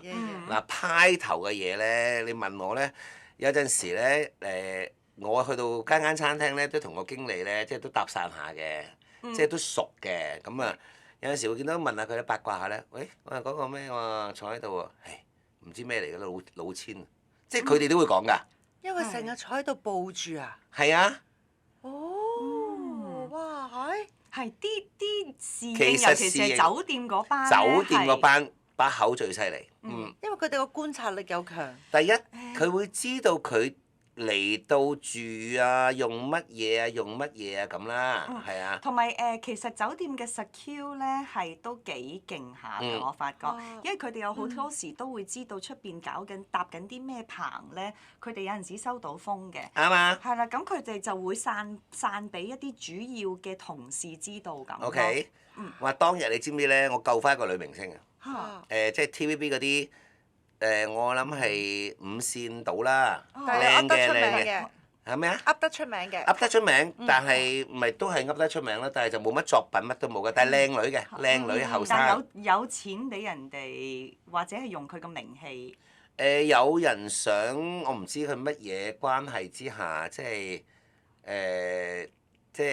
你由頭講，快啲 OK，傾名救佢好啦。OK，救佢嗱呢件事係咁嘅，喺我哋呢度對面間酒店啦，6星級酒店啦係，OK。咁你知唔知對面咧曾經呢度對面嗰間6星級酒店咧，曾經有個夜晚嘅 buffet 咧就好出名嘅。係。夜晚嘅 buffet。好味道嘅一個。係。係。咁啊，亦都聲稱咧 book 位要 book 半年嘅。係因為以海鮮為主嘅。同埋唔平都要咁，唔平都要 book 半年。唔平嘅，當年我諗佢俾人呃嗰時係8嚿水到啦，即係啦，即係800蚊啦。咁而家800蚊就唔算係好貴啦，但係當年係貴嘅。係啊。但係大概而家譬如如果而家嘅市價嚟講，當係1600蚊一個人頭咁啦。即係食 buffet 嚟講就係頂級貴啦。係啦，頂級貴嘅，因為佢出名啊嘛。係咯係啦，OK，咁就全香港最出名㗎啦。咁啊，佢啊開始咧就點咧就去搭訕呢個女藝人啦。咁佢有一次唔知嗰啲咩週年晚會定唔知乜嘢嗰啲咁啊搭到啦。咁佢話：誒冇啊，你住邊啊？咁樣。咁跟住佢話：我住灣仔。哦，灣仔你有冇聽過乜乜乜個 buffet 啊？好食㗎喎，你食過未啊？咁對方係搭訕嘅啫。咁佢就話好難 book 㗎喎，啲人話就算唔識人咧 book 咧都要 book 10日㗎喎，唔係十個月啊，十個月，即係半年到啦，半年到啦。咁當時呢個 buffet 係好巴閉嘅咁。佢話10個月，黐線！我住喺上邊，我行落去食就得啦。你幾時食啊？請你食啦。佢真係咁㗎嚇，OK。係。好人好仔，香港人點解要住酒店咧？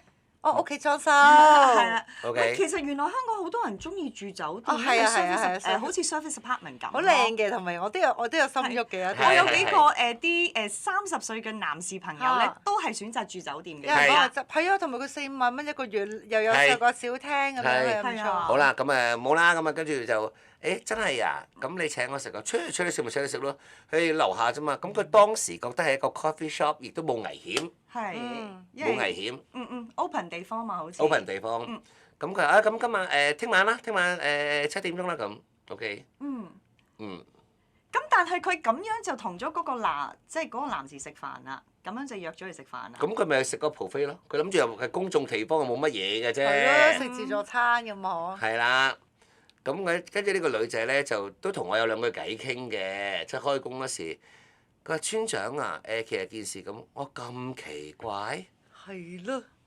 咁奇怪，我就問咗佢3個問題啫，我就知佢係咪老千啦。OK，佢走嗰時點樣找數啊？俾錢咯。cash 咯。嗱，我話呢第一樣嘢，佢俾 cash 咧。就已經唔符合佢係住喺樓上嘅態度啦。因為簽房㗎嘛。黐線，你簽落個房咪得咯，人哋計翻條數㗎啫嘛。你無端端俾 cash 咁奇怪嘅咁。最奇怪係知唔知點咧？我哋2個人啊嘛，咁係咪應該食2個 buffet啊？係啊。佢由頭到尾都唔食㗎喎。咁你唔食，你都要俾個理由你個對方啊嘛，你唔係話減肥嘛，女仔就話得啫。你冇理由話我食咗我嚟陪你食嘅啫，咁樣有怪咯！我對海鮮敏感，咁有唔海鮮嘅喎，你實嚼到佢嘅喎。OK，咁啊 OK 啦，咁佢話咁我冇，咁我真係食咗，咁但係佢冇食咯。我話咁奇怪，我話咁奇怪，不過佢仲奇一樣嘢，跟住咧佢無端端咧，即係我攞咗啲嘢翻嚟啦，咁我就問可唔可以食下龍蝦咁？都 OK 啊，俾我試下咁。佢又攞嚟試㗎喎。咦，咁就引埋嗰嚿龍蝦啦。係咯，你都成日食㗎啦。呢啲一定唔係高級路線，太敗北啦！呢啲 OK， 好啦。咁我話嗱，呢樣嘢，如果佢真係一個有錢人，佢唔會介意2個 buffet，佢咪佢唔食都得㗎，唔食都得㗎，即係冇所謂嘅，大把呢啲人啦。係咯。出去攞杯果汁咁坐喺度都得㗎。佢諗住溝你啊嘛，係咪？係啊，咁你要付出㗎啦。哇！咁奇怪啊！我有啲奇怪喎，呢個人 OK。咁但係唔係嘅村長，佢又真係有位嘅。係啊，喂，佢唔係煲半年啊嘛，佢 book 足咁多日。如果佢唔係。如果同事。我後尾咧幫佢打咗個電話，我就話俾你聽，你遇到老千啊，傻妹。你又打翻俾啲高層啦，酒店。我話傻妹，你遇到老千啊！佢唔係喎，佢真係食到 buffet 嘅喎。OK。咁你打咗個電話咁點啫？翻到啲咩咧？咁我就話你記唔記得你坐喺邊張台啊？哎呀，我唔記，我話你畫俾我聽啦。嗰個範圍我好熟悉㗎。佢基本上佢係打場咁樣，呢個一個係啊，我話你話俾我聽你邊張台啦，OK。我第一，佢好少人咧。如果住喺度嘅話咧，好少人俾 cash 嘅，仲要數俾你嘅，我冇乜見過咯。係咪？酒店客通常一定簽房。簽房咪得咯，係咪先啊？OK。第二，佢嗱第一樣嘢已經唔老實啦。OK。第二，佢又冇理由咁核突，即係淨係請你自己唔食㗎，係咪？係咯。咁係啦OK，又即係核突咗啲。第三，咁佢真係佢應承得你話食嗰時，佢真係 book 到。等我打個電話先。我一打就知道呢啲咁嘅江湖出嚟咧，即係偷呃拐騙定偷上床啦，我唔知佢咩啦。係睇下呃咩啫。係啦，睇下呃乜嘢啦咁，我就問經理。我經理記唔記得有一日咧？喺嗰個角落嗰度咧，有張台咧，有一男一女。個女仔我朋友嚟嘅，梁生係我記得，個女仔係拍電視嘅，你認唔認得啊？認得咁樣，我認得咁樣。我話佢對面個男人係咪住喺你哋嗰度㗎？佢話個男人就唔似住喺我哋嗰度喎。但我話你嗰晚佢係有食 buffet喎。哦，我哋有問佢㗎。佢又由下晝4點鐘飲咗杯咖啡，就喺度坐落嚟。咁我哋話差唔多 buffet 時間啦。佢話：哦，咁我食 buffet 啦咁。哦，哇！呢一個無所不用其極。你明唔明佢用講咩啊？時間去抌落去，死唔走嗰個位。但係我哋酒店就真係有預留啲台俾酒店客嘅。咁我哋又覺得嗰晚唔係太爆，咁佢話佢又食 buffet 啦，咁我哋冇趕佢扯，咁佢轉頭有個女仔嚟啦，咁。天啊！救命！呢一個咁你明唔明佢用咩？佢用咩橋可以食到個 buffet 啊？知啊，一路由4點磨到夜晚咯。咁而呢個女仔又信佢真係用人事可以有喎。係，因為佢見唔到佢係由4點坐啊嘛，佢同埋通常最多咪啲男仔讓我哋，佢個男仔早到係一定要應該㗎啦，係咪先？鬼知約7點，佢3點半就坐喺度，真係太有誠意啦！咁我就話我得啦，我諗都要小心啦，下次都要小心咯。我諗呢個人嗱，我就冇話佢老千嘅。通常我哋呢啲咧出嚟行走江湖咧，我呢一個男人你哋認住佢嘅樣，佢有少少立心不良。嗱，立心不良呢4個字咧，你係唔代表佢乜嘢㗎嘛？咩都得㗎嘛。無限化解啦，咪係化解啦，係啦，即係你自己解釋啦。佢立心不良，如果你真係要追佢，你咪俾啲真心追佢咯。做乜要咁啫？咁但係我擔心佢咩？第一樣嘢已經呃人啦，第3樣嘢呃人啦。OK。咁你第2樣嘢你好難解釋嘅，咁啊慳錢有慳錢嘅方法嘅。第2樣嘢有陣時有啲男仔佢真係好中意佢好中意你，佢約你出去，佢真係寧願俾你食，佢自己唔食嘅。係咁嗱，咁 OK 係啦。咁即係呢啲嘢越搭得大雞棚啊，越大陣仗咧，唔該你就小心啲啦。OK，即係令我諗起咧嗱，呢個新加坡嗱，我喺呢個地方咧啱啱嘅 OK。係。啲人話：哇！喺咁大陣仗啊！即係佢出現要咁大陣仗啊！嗱，新加坡嘅總統府附嘅一條大馬路係叫咩名啊？總統府唔記得啦。OK。對唔住。即係新加坡嘅總統府喺邊區㗎？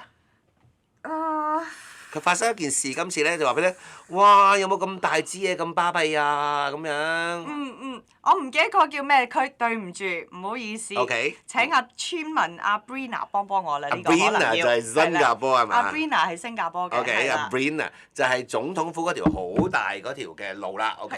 因為佢個總統府咧就唔同我哋香港嗰個嘅，因為香港嗰個喺山上面嗰度好窄㗎嘛，新加坡嗰個咧就係洞咁樣。洞咁樣呢一個一嚿，咁佢呢一度周圍咧就冇嘢嘅，係啦，咁唔知呢一度有個好大嘅唔知足球場定係咩嘅，係啦。咁就有啲好闊嘅馬路啦。係啦，後面嗰度就有條河咁嘅。係啦，OK，好啦，就而家你形容得非常好㗎啦。我唔記得咗咩區嗰個叫。OK，突然之間有一日，嗱呢個係而家大家上網可以睇到㗎嚇。突然間有一日咧，嗰啲嘅新加坡警方咧就停低晒啲車，咇咇。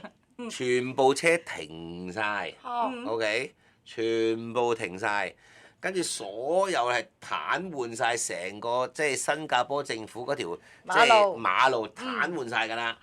OK。好乖㗎嘛，因為喺新加坡。係啊，好乖㗎，佢唔俾你行就唔行啦。係啊。跟住開始問邊個走出嚟咁巴閉咧？跟住開始咧條路度冇人㗎喎，但係停晒嗰啲車。咁靈異。好靈異㗎喎！有啲睇唔到嘅嘢過馬路。係啊，咁因為啲人睇唔到嘛，佢都冇人過馬路，做咩停晒啲車啊？咁咧跟住見到啦，見到嗰啲差人咧就咇咇咇咇咇咇，我烏節路，咇咇咇咁一路咇啦。Orchard Road 嗰度係 Orchard Road，應該唔係 Orchard Road。唔係 Orchard Road 喎。因為我覺得 Orchard Road 住都冇見到總統府係啊，喎。因為 Orchard Road 係CBD area 嚟㗎，佢近 Orchard Road。係 OK，係啊好啦，得啦， Orchard Road 叫佢哋新加坡嗰啲俾翻資料我哋啦，OK。至於總統府隔離嗰啲大嘅馬路啦，OK。係佢話必，佢見到邊個過馬路啊？總統出巡啊，OK。因為以前就會嗌啦，李光耀過嚟啊，咁樣係啊就會停晒啦。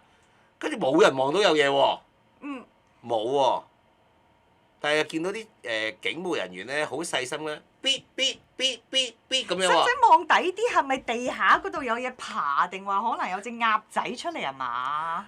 佢話原來喺新加坡裏邊咧，有人係犀利過總統嘅。佢哋過馬路係全部停晒啲車嘅。動物嚟㗎。水賊。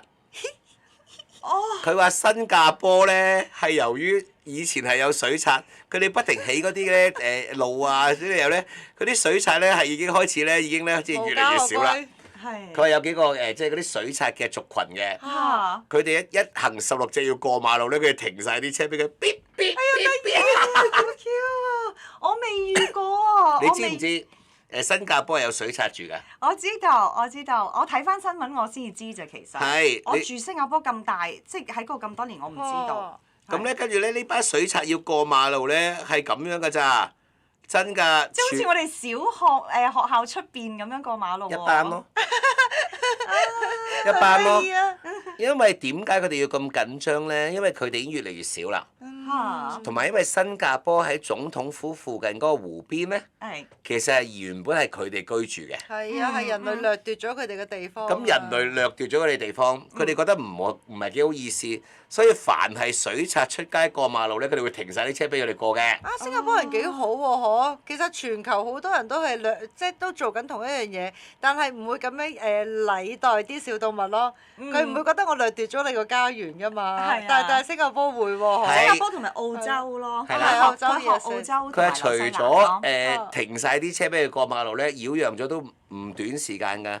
佢哋過馬路呢啲人係唔過，俾晒佢哋過，等晒紅綠燈咧，俾晒佢哋過一班，俾晒佢哋過，佢哋中意過邊度都得，係啦。即係啲公民教育要由細做起。係啊，佢後尾有啲啲細路仔問啦，咁佢點解我哋要等點解要俾佢過馬路，我哋唔過得啊？同埋啲車點解停晒俾佢哋啊？咁嗰啲爸爸媽媽就解釋啦。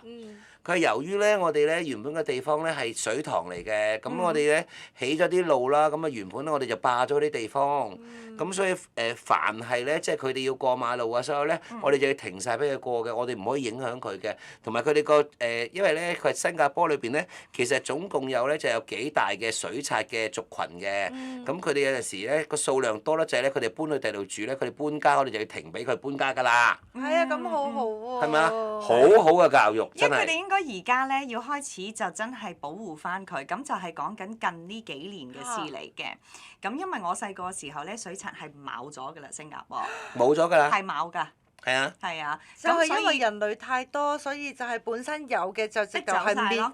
我逼走晒。佢應該係走晒啲遠啲嘅地區，即係可能近馬來西亞嗰邊咁嘅。係。咁但係因為近呢幾年咧，就佢應該可能嗰個環境佢哋又保護得好啦，咁所以啲水賊咧就慢慢就係啦翻嚟，咁然之後佢哋又生咗啲 BB 啊又成，咁但係咧我新加坡啲朋友仔同埋我哥哥佢哋話咧，雖然佢哋都好尊重啲水賊，咁但係咧佢哋自己都要保護自己嘅，佢哋都唔可以賣佢哋同埋唔可以掂佢哋嘅，因為其實水賊都惡嘅，因為前三個月前到啦，咁就有個外籍嘅人士喺新加坡工作嘅，咁就遇到個水賊嘅時候咧，就俾佢咬傷咗隻腳。我都抵啦，我過馬路你摸我做咩啫？係啦，可能佢行緊馬路，我可唔可以無端見佢靚仔我摸下？外籍人士冇摸佢，只不過大家共用。佢唔知跑步定係乜嘢，同埋佢哋惡㗎，係惡嘅。咁就唔知跑，可能因為佢有小 BB 啊，咁所以咧就俾一隻公攻擊，咁所以咧佢哋除咗保護佢哋之外咧，其實佢哋都自己知道就唔好掂到佢哋，或者唔好咁靠近啦。係啊，同埋因為呢個叫做即係共享自己嗰個地方啊嘛，同埋佢話咧喺新加坡，我因為今次咧水刷過馬路咧要停晒成個新加坡，我先知嘅啫。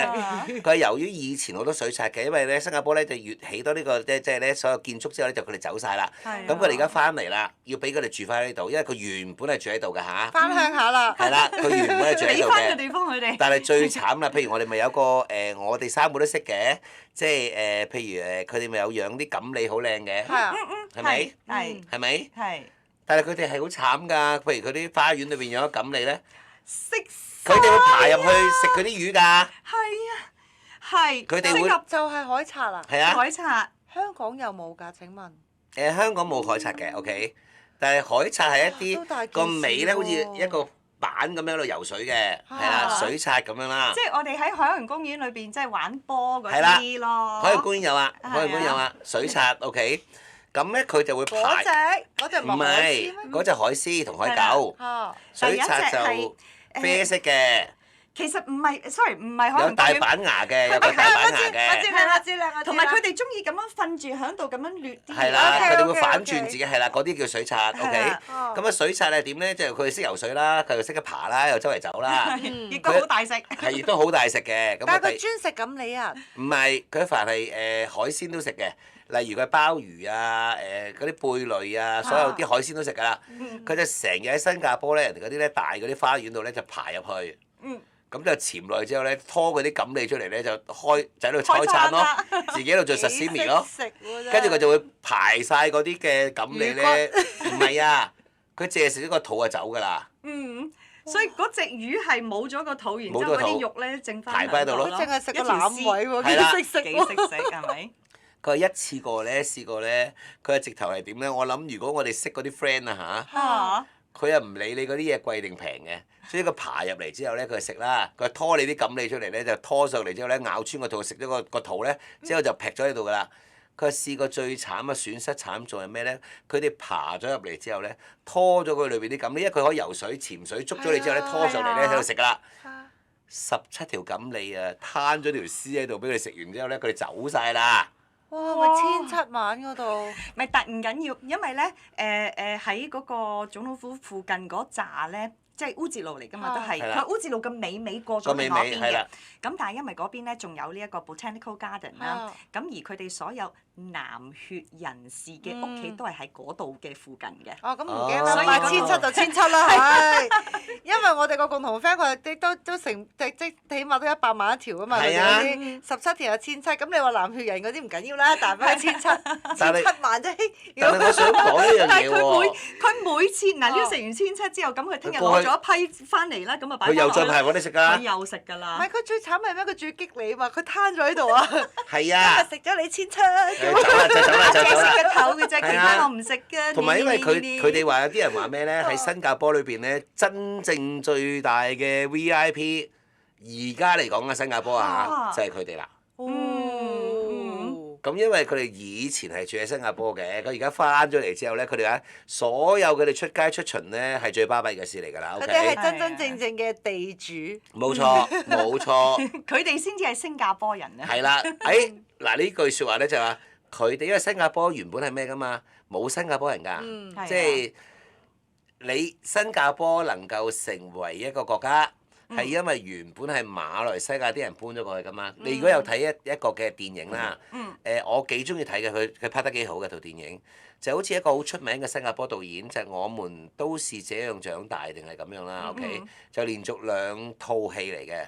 咁佢就講話佢哋新加坡人原本都係馬來西亞人嚟嘅，佢當時佢要劃分咗嗰個閘口嗰時咧，你就可以選擇過去做新加坡人啦，定係繼續翻嚟做馬來西亞人嘅。咁就佢哋決定有啲就話，咁我哋都係做新加坡人啊，咁樣就俾開荒牛。係啊，俾佢哋選擇咯，俾佢哋選擇咯。咁所以你問我而家呢單新聞咧，就好多人寫㗎啦。其實佢哋先係真正新加坡嘅市民，原居民。佢而家翻嚟啫，見我哋都打理得幾好啦，佢而家翻嚟啫咁樣，所以要無限俾佢翻嚟㗎，佢哋。自豪㗎，因為你打理得好，佢先至會翻嚟住㗎。係啊，所以呢一個係一個 pride 嚟㗎，佢哋。係啊，同埋佢哋係自豪在就係點咧？即係話我哋而家新加坡成立咗好啦，以前係佢哋走晒㗎啦。即係等於有啲嘅少少嗰啲叫白鴿喺度住啦，都好啊！即係證明我哋而家富貴啦。富貴啊，係，即係好似屋企如果有老鼠，其實都係，喂，我有米先至會有老鼠入嚟啊！哎呀，我就唔得啦，OK，係啊，因為你屋企應該唔少。唔係，因為我媽以前有咁講嘅，佢話你屋企冇嘢食冇米嘅話，你邊會有老鼠啊？係啊，老鼠都走你富裕人家啦，去先至第二度會有老鼠。揾食嗬。係啦。同埋所以以前嘅大戶人家嚇，所以我係窮底劣根性嚟嘅，OK，我係最驚老鼠嘅，OK。大戶人家你知唔知點啊？想自己越嚟越有錢咧，每逢一個時間咧，就要幫老鼠娶老婆㗎。老鼠娶老婆？咁咪養到屋企成竇咯。點樣老鼠娶老婆啊？即係佢要揾隻老鼠出嚟，又要同佢交配定係點樣？有儀唔式㗎？係，就係幫叫老鼠娶妻啊，OK，係一個中國人以前嘅傳統嚟㗎。就係啲人覺得嗰間屋發達先有老鼠嘅，咁佢想再發達啲，咁就幫老鼠娶個老婆翻嚟開枝散葉，咪更加多老鼠咯。哇！我一聽到呢個，我嚇到我呆咗啊！呢個係啊，比捉隻老鼠入米缸更恐怖係啊，啊！我好驚㗎，叫老鼠娶親啊！OK，唔得啊呢個係一個習俗嚟㗎，但係就唔會幫個老鼠着嗰啲衫嘅，就會點晒紅蠟燭啊，點晒周圍啲窿度啊。今晚佢就會同啲老鼠講啦，以前老鼠叫阿爺㗎嘛。啊，阿爺。係啊。阿爺出嚟搞嘢啊！今晚。阿爺，今晚洞房啦，你哋好搞嘢啦，開枝散葉啦，咁嗌咯。係好驚啊！哇佢一生好多㗎嘛。係啊，好得人驚啊！呢個習俗我諗我要 skip 咗佢。係，我都 skip 咗佢，我最驚啊，係啊，窮就窮啦。係啊，窮就窮啦。如果你又俾我窮，定係要同佢哋即係一齊共處咧，咁我揀窮。係啊，唔使咁大戶人家。唔使啊，唔使啊。好啦，咁留意你自己嘅新加坡，原來真正嘅 VIP 咧就係你個水刷啦嚇。好啦，轉頭翻嚟有娛樂審死官啊！娛樂審死官，究竟邊個藝人講真話，邊個藝人講大話？一同個娛樂審死官，我仔呢個法庭嘅審死官梁思豪，仲有我星級陪審員韓君婷、李思培，開庭。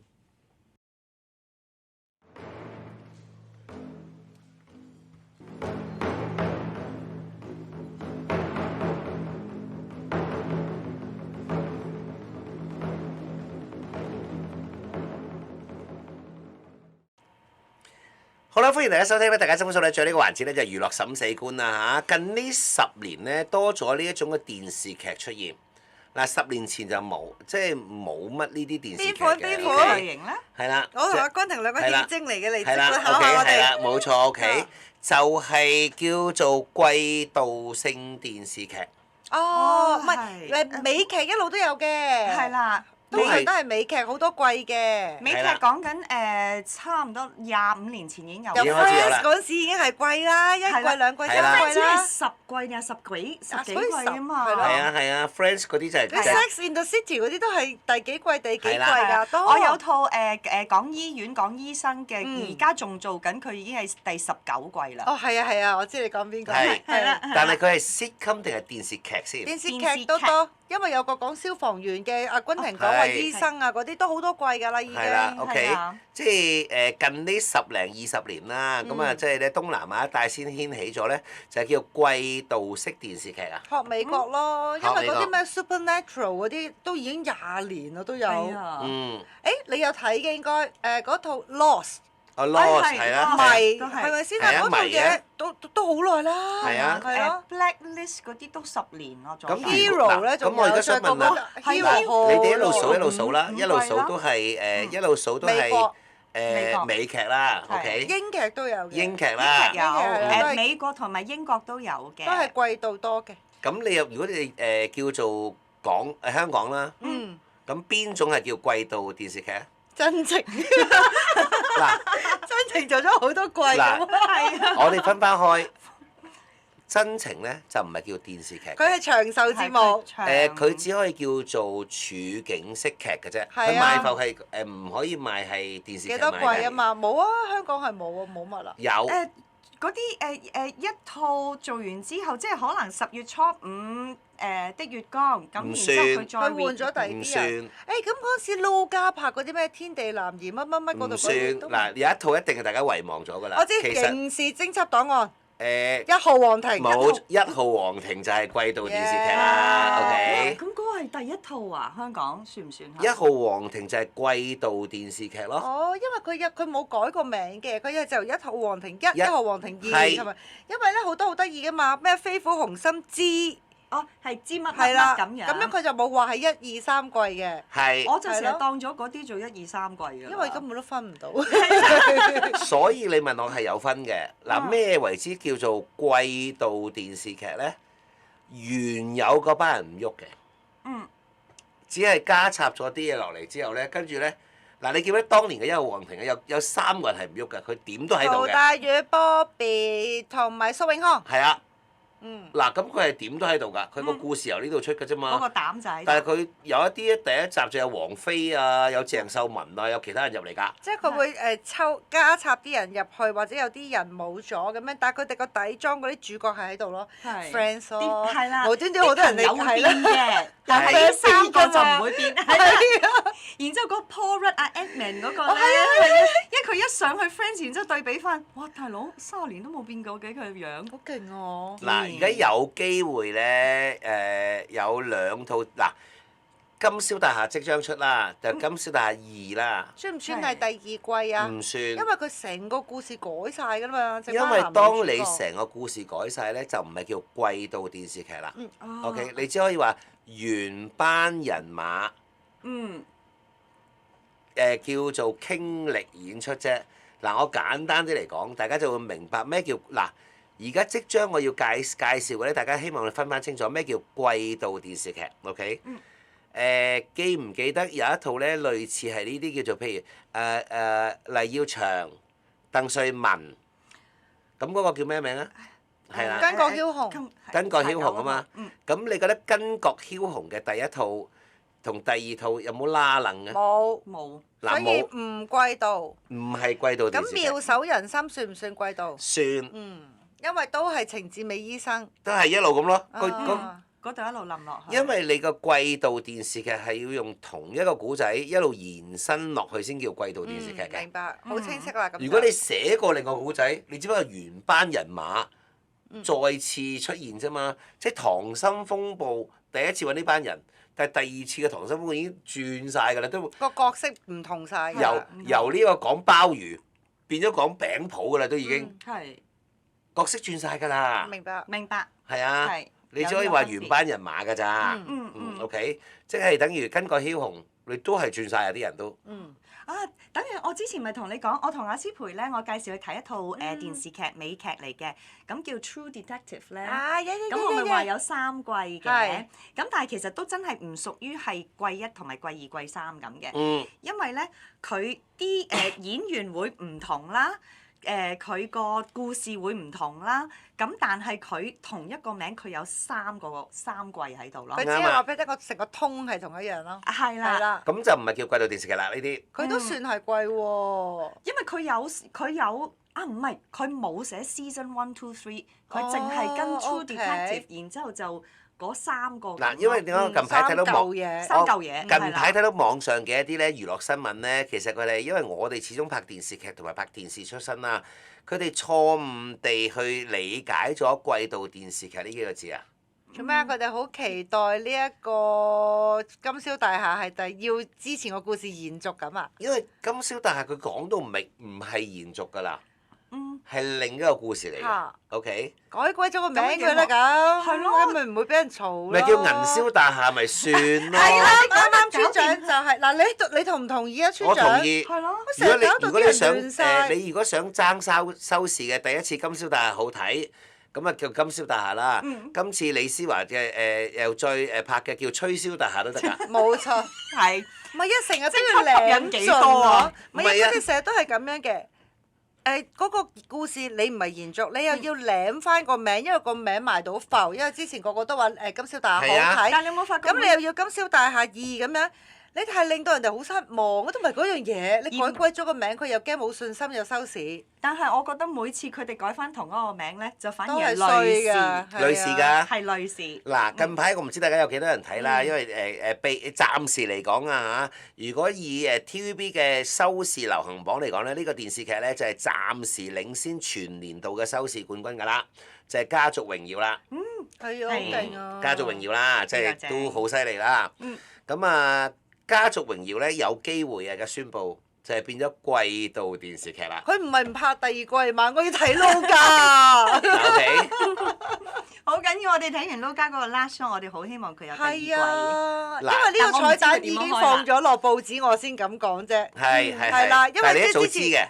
我睇到 last 嗰一集，我唔敢講，因為有啲人未睇到大結局㗎嘛。我見報紙出咗，我先敢爆呢個彩蛋咋。我哋翻到嚟仲要細細聲喎。係啊。見到撈家，唔係，我即刻 WhatsApp 俾佢，跟住我頭先喺廚房自己一個人喺度發癲啊！係我係睇睇下，咁跟住我心剩翻 last 5至8分鐘咁樣入去飲杯水先，做下壞事先咁樣。我一入到去廚房，跟住睇睇下之後，我就係一飲下水，哇撈家咁！我因為我睇住部 iPad。跟住我就癲咗啊！同埋你都估到佢有第二季㗎啦，個洗衫房捅咗一刀，你都唔知佢係咪生定話死？係啦，佢冇交代。嗱，因為而家嘅電視劇嘅創作啊，應該咁講啦，其實最值錢嘅就係 open ending， 加埋係唔係睇咗第一季好爆先，爆嘅就即將開第二季㗎啦。OK。你話佢哋會 plan 3季，然之後做一季啊？但係好難一樣嘢嗱，呢度裏邊咧再講啦，你 plan 第二季，嗱 plan 第二季啦，通常最棘手啦，你知係咩啊？演員。嗯。因為佢哋有權係因為嗰套嘢紅咗之後，嗰個片酬大升大跳級，因為好多咧揾素人拍嘅或者新人各樣嘢，佢突然間 boom 一聲嘅話咧，嗰個 budget 就係未必可以係佢哋計算之內，因為我可能俾開100萬你嘅，你突然間要500，但係唔係得你一個㗎嘛演員。但係以前嘅電影咧就預咗嗰套戲爆嘅，所以電影咧就通常簽3套嘅我哋，簽3套嘅意思即係。咪都係俾咗個訂你啫嘛，有幾多啫？訂係1/10啫嘛。咁起碼佢 hold 住你個人，同埋第二你冇得加價。係啊。嗱 OK，咁所以咧，我哋以前咧拍電影咧就中意簽3部曲嘅。3部曲嘅意思係點咧？佢哋覺得呢部好賣。喂，橫掂都係其實都只不過係咩啫嘛？咪俾多2萬蚊佢啫嘛。hold 住佢個人啦。咁就好中意 hold 住個人嘅，但係電視劇咧，由於每一個人咧張約都唔同，集數都唔同。係喎，因為如果 let's say 我 TVB 咁樣，咁我就係計 show 㗎啦嘛。嗱，簡單啲嚟講啊，嗱，如果我唔知大家有幾多人睇《家族榮耀》啊，下一套咧應該就係羅嘉良會出嚟啦。係啊。咪啦，咁其他演員你要唔要翻啊？個個都咁好口碑㗎，要啦！即係如果我係製作嗰個，我梗係想原班人馬再加撈家，或者再加啲更強嘅演員入嚟，個陣容強大咁樣。因為大家譬如點解金宵大廈，大家係因為之前嗰個故事好吸引，嗰個年代好吸引，係做得好好嘅。咦，原來你都唔係俾翻嗰一樣嘢我，但係你又要改呢個名，只不過個男女主角或者有其他演員係同一個人，點解唔改名啫？嗱，你問我最難應該阿于洋啊Manna 姐Manna 姐嗰啲就係啦，唔係 Manna 姐就一定會拍㗎啦，但係于洋已經死咗啦。係啦，咁嗰個就冇啦，就唔使啦啦。OK，咁啊，如果邊個傾唔成咧，通常咧寫劇本嗰啲咧，而家就係咁啦，開始埋緊班㗎啦。喂，我哋打算即係開《家族榮耀2》。嗱，佢真係可以叫《家族榮耀2》㗎喎。係。佢原班人馬咪得咯。係啊。洪黛林咁啊，洪黛林傾到跟住咧就一房一房傾咯。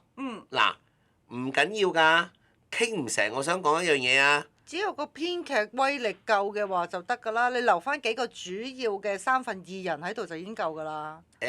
總之傾到2/3佢就開工㗎啦。係㗎。嗱，你咩叫傾到2/3咧？如果傾到洪黛林，但係傾唔到郭正雄咧，佢咪唔要呢條線咯。唔要咯。耐唔耐阿洪黛琳係咁依出下啦，翻嚟奶奶我翻嚟探你啊咁咯。嗱佢又翻呢個卡士。係。咁你同埋老公 TVB 啲劇，老公出咗外國嗰度做嘢，係啦翻嚟。TVB 啲劇咧就好得意嘅，永遠咧就會嗰個譬如講緊郭正雄啦，佢就會打電話翻嚟㗎啦，阿媽或者 WhatsApp。係啦係啦。WhatsApp 唔好煩，OK？我同阿君婷咪講咯 ，Sex and the City 都冇咗 Samantha 㗎。係啊係，WhatsApp 咪得咯。成套啊，係啊全部都係 WhatsApp 咪講緊得咯 Samantha，全部都係 WhatsApp。 WhatsApp 咪得係啊咯，佢繼續存在㗎。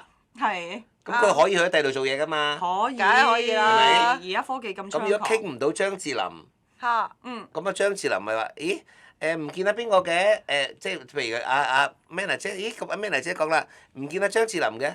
跟住阿余安安就會出嚟交代下。係啦，如果攞出嚟，佢去咗新加坡度做嘢。佢喺上海間酒店好忙啊，咁就繼續㗎啦。冇錯。嗰條線就冇啦。因為佢哋可能分分鐘加咗啲陣容強勁嘅，冇咗于洋啦，因為喺劇裏邊佢就走咗啦嘛。係啊，除咗死咗嘅啫。係啦，咁啊跟住可能加阿 Paul 哥加阿秦沛過嚟，就原來咧同阿 Manna 即係青梅竹馬嘅，以前有段情。係啦，翻嚟翻出佢。係啦，跟住兩大集團咧，Paul 哥又係另外一間上市公司嘅主席，就兩個聯手又有得鬥嘅，因為 Paul 哥嗰度都有家族成員㗎嘛。係啊，好容易㗎啫，寫呢啲，尤其是而家你問我咧，好多坊間話佢會開二，但係我想講咧，其實一切呢啲嘅電視劇咧，都係睇乜嘢開唔開咧，就係睇你嗰班演員啊，而家收低啦。喂，嗱，我哋打算開，你有咩意願先？嗱，一定有呢句嘅。係。喂嗱，咁嗰班已經上咗位嘅演員啦，我唔講邊個啦，就一定話啦。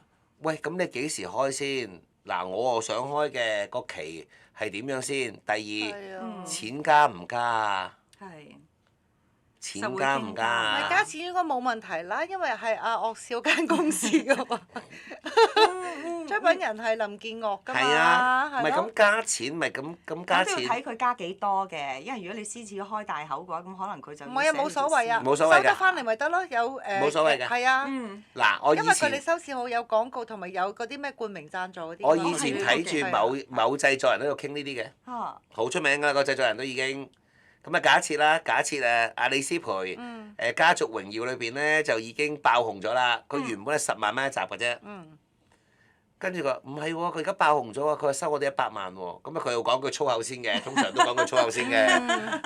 係啦，講句百佳啊佢啊，唔係我哋佢有咁多，咁用唔用佢啊？用啦，繼續用啦，寫佢一集啊！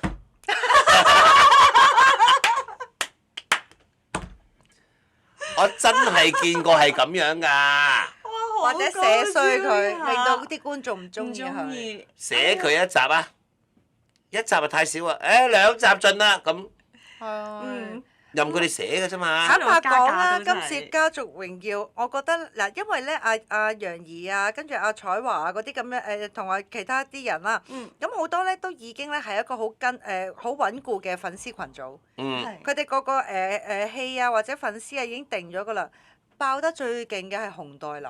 係啊！你冇理由家族榮耀2你冇洪黛琳唔得嘅，大家都想睇啊！你明唔明啊？唔係洪黛琳啊，阿李彩華啊，楊怡大家都想睇㗎啦。佢個成功係呢3個女人再鬥落去啊嘛。楊怡咧，好多人而家問監製啊嘛，阿梁家樹嘛，阿家樹哥啊嘛。阿楊怡有冇死到啊？不過真正答你啊！楊怡死唔死咧？其實有冇第2集咧？就睇佢下一集收幾多錢一集嘅啫。哦，係啊。同埋係咪要揾埋老公仔？我指日都要一齊拍。係啦。即係但係指日唔係唔想拍，可能阿 Ray 冇期。楊怡死唔死？就其實睇下佢會唔會突然間加價就一定會。都應該啦，係咪啊？係咯。但係加得過唔過分啫？OK。加過分咪寫衰你咯，冇乜嘢。同埋第2個值得請嘅，我睇晒成套㗎啦。李彩華咧又值得請嘅。因為阿彩華自己立晒師傅去拍。佢慳翻幾 fashion show 咁啊衰妹。佢帶嚟啲衫同啲首飾啊，成套戲裏邊都哇長長哇咁鬼靚。幾好睇啊！哇！3個新抱應該最有錢係呢件啊，係嘛？係咪？個衰妹仲要係一絲不苟㗎，你見佢嗰啲耳環啊、首飾啊，佢襯過晒嘅係啊嘢。所以好睇好多，佢嗰個感覺出嚟。佢係真係似嘅。同埋你當年你知 TVB 有一個咩㗎嘛？嗱，你唔係話你肯攞就冇是非㗎。嗯。預咗你預咗實有人妒忌你講是非㗎啦，如果入邊有啲衰嘢嘅話。當年電視台有套戲，咁啊，大家都係講做闊太㗎啦，即係大家都係有錢㗎啦。嗯。咁你知有啲我做闊太，我未必真係咁闊㗎嘛，個私人。咁我咪叫服裝間，你幫我安排啦咁。係咪先？你幫我安排啦咁。咁我嚟做演員啫嘛，衫你咪要我打你係嘛咁咧？坦白講，佢嗰套戲嘅闊太就一啲都唔闊嘅。因為服裝間執嘅嗰啲嘢。啱啦，服裝間執嘅 OK。咁就另一個闊太咧，就自己帶嚟嘅。咁啊真係好靚嘅啲衫。當年我就俾你聽，淨係佢帶嚟嗰啲袋啊，係啊，帶嚟嗰啲袋啊，係啊，佢係某間嗰啲嘅二手袋嘅。咩站咧，係提供俾佢嘅，哇！次次靚到不得了嘅。你覺得我用私火嘢咧，我係最深印象咧，就係阿嘟姐同阿子華拍嗰套，哇！你睇阿嘟姐個手袋。係啊！佢真係件堅嘅喎，自己嘢嚟㗎。咁你有陣時你問我服裝間會唔會俾到啲貴嘢你用咧？嗱，老老實實啦，我就冇。佢俾個冒牌你咯。我冇見過，我冇見過。所以出嚟係岩岩慘慘嘅。岩岩慘慘嘅。咁用而家就唔用得添啦，以前嗰啲佢都會用係 A 貨噶嘛，而家就唔得，俾人告到俾人告㗎，係啊。係咁你就唯有出私貨啦，點解咁多私貨啫？私貨嘅意思就係你一係你都唔係坦白講，你都收咗咁多錢啦。你出啲私貨俾我都應該啫係嘛？所以請李彩華係抵嘅。係非常之好呢一個。真係嘅，請李彩華係抵嘅，OK。因為佢成套戲我諗佢攞出嚟嗰啲衫咧，應該係多過你俾張嘅票㗎啦。係啊，同埋佢係有悉心自己襯好晒一套套咁樣。係啊，佢應該係蝕俾梁家樹嘅呢鋪。係啊，跟住佢就係連服裝嗰份佢都頂咗半份㗎啦。係啊係啊，你睇嗰啲睡衣幾正啊！嗱，所以你問我會唔會開拍咧？會，但係會唔會原班人馬咧？就睇價錢啦。真嘅睇價錢嘅啫。所以如果我哋睇下邊個換走咗佢嘅話，就一係冇期，一係就係佢加得太多錢。如果可以留齊晒咁多個就好睇啦，加撈加 ，yes，加 Pogo。嗱，你都係好想睇 Pogo 自己私心。留齊晒咧就一定，而家你睇到㗎啦，佢個擺尾嘅尾陣咧，就一定下一個嘅個家族都係講翻馬家。係。嗱，仲有好多人未出場㗎。所以你問我好容易傾㗎，我亦都知道其實會有咩人出現㗎，OK？羅嘉良係啱啱出咗20秒啫嘛。係啊，佢係喺邊度？第二個喺新加坡翻去㗎嘛。OK。跟住仲有其實阿小三都幾好睇，我覺得小三演得幾好㗎，即係話幫阿黃浩然陀住個 B 嗰個，又話佢有個孖生嘅妹，跟住捧着嘅都嗰個嘛。嗰個都演得好好喎，演員。咁即係話，如果要寫家族榮耀。其實仲有兩條線係未寫㗎，所以你問我咩叫做季度性電視劇咧？我哋叫流線流人。嗱，流線流人咧就可以寫落去啦。其實羅嘉良從來都冇提到佢嘅仔女啦，佢嘅老婆啦，佢嘅所有人㗎嘛，啱嘛？呢個係未知之數我哋。咁即係有機會嗱，你問我過往好大機會羅嘉良係呢一個馬家嘅。第三個嘅仔啊嘛，都係上一代第三個仔啊嘛，佢個老婆咪有可以係張可頤一路落去咯。哇！其他人啫嘛，係啊，其實其他人嚟嘅啫嘛。唔係，我頭先咧就喺度揾一套嘢，咁咧就係有時咧就好驚佢哋寫鬼爛個原先劇本嘅。我最近咧通常咧都唔會離得開個底，你唔會太失望嘅。呢個真係你成日想碾死佢，話俾你聽。邊套？嗰套戲咧就叫我頭先上 Netflix 嗰度睇啊！我睇嗰套嘢叫《命運航班》，你係冇辦法唔追落去，因為命運航班係。咁咧，佢就係講一個飛機咧，因為佢每一次一遇到太陽嘅時候咧，嗰啲人就會死㗎啦。所以佢就係全個地球咧攞住個民航機，就一路要飛去天黑嘅地方，就要趕嗰個時間。你話係咪好勁啊？拍咗10集定12集？跟住我好期待睇第二季，我一睇完之後，我真係喺咧裏邊能夠講嘅粗口，我全部講晒。只可以講係把鬼。係。佢就係為咗拍，因為好好睇，因為個個都收視好睇，係大家好期待。佢拍咗個爛咗出嚟，同埋同第一季係完全唔關事㗎。可能佢第一季佢完咗啦，佢已經係唔係咁用盡咗個唔係咁，你睇下你會唔會係流線咯？仲有另外而家都宣佈㗎，另外仲有一個全東南亞好賣㗎，兒童法庭都開㗎啦。呢啲咪叫正啊！嗱，兒童法庭咪季度電視劇咯。我對韓國嘅製作好有信心。嗱，季度電視劇咯，即係佢係會因為收得好而即刻就開。咁而家族榮耀咧，嗱開唔開咧？就大家你見到而家啲網上啲新聞啦，好犀利啦。開唔開其實係睇下演員嘅啫。嗱，好老實講，不過冇咗邊啲演員喺編劇眼中都得，都唔緊要。都得嘅。嗱真嘅，因為個家族太大啦。可以寫咩人都得㗎嚇。佢只要揾啲更勁嘅演員入去就冇人出聲。就冇人出聲㗎啦，係啊。唔記得咗㗎啦。你試下擺劉德華落去，即刻開個新嘅 story 即刻連阿洪黛林、楊怡都同阿 Ray 都可以唔喺度啊！同埋你哋記住一樣嘢喎，你哋冇留意到一樣嘢喎，你哋演員有時簽約咧簽得好唔抵㗎喎。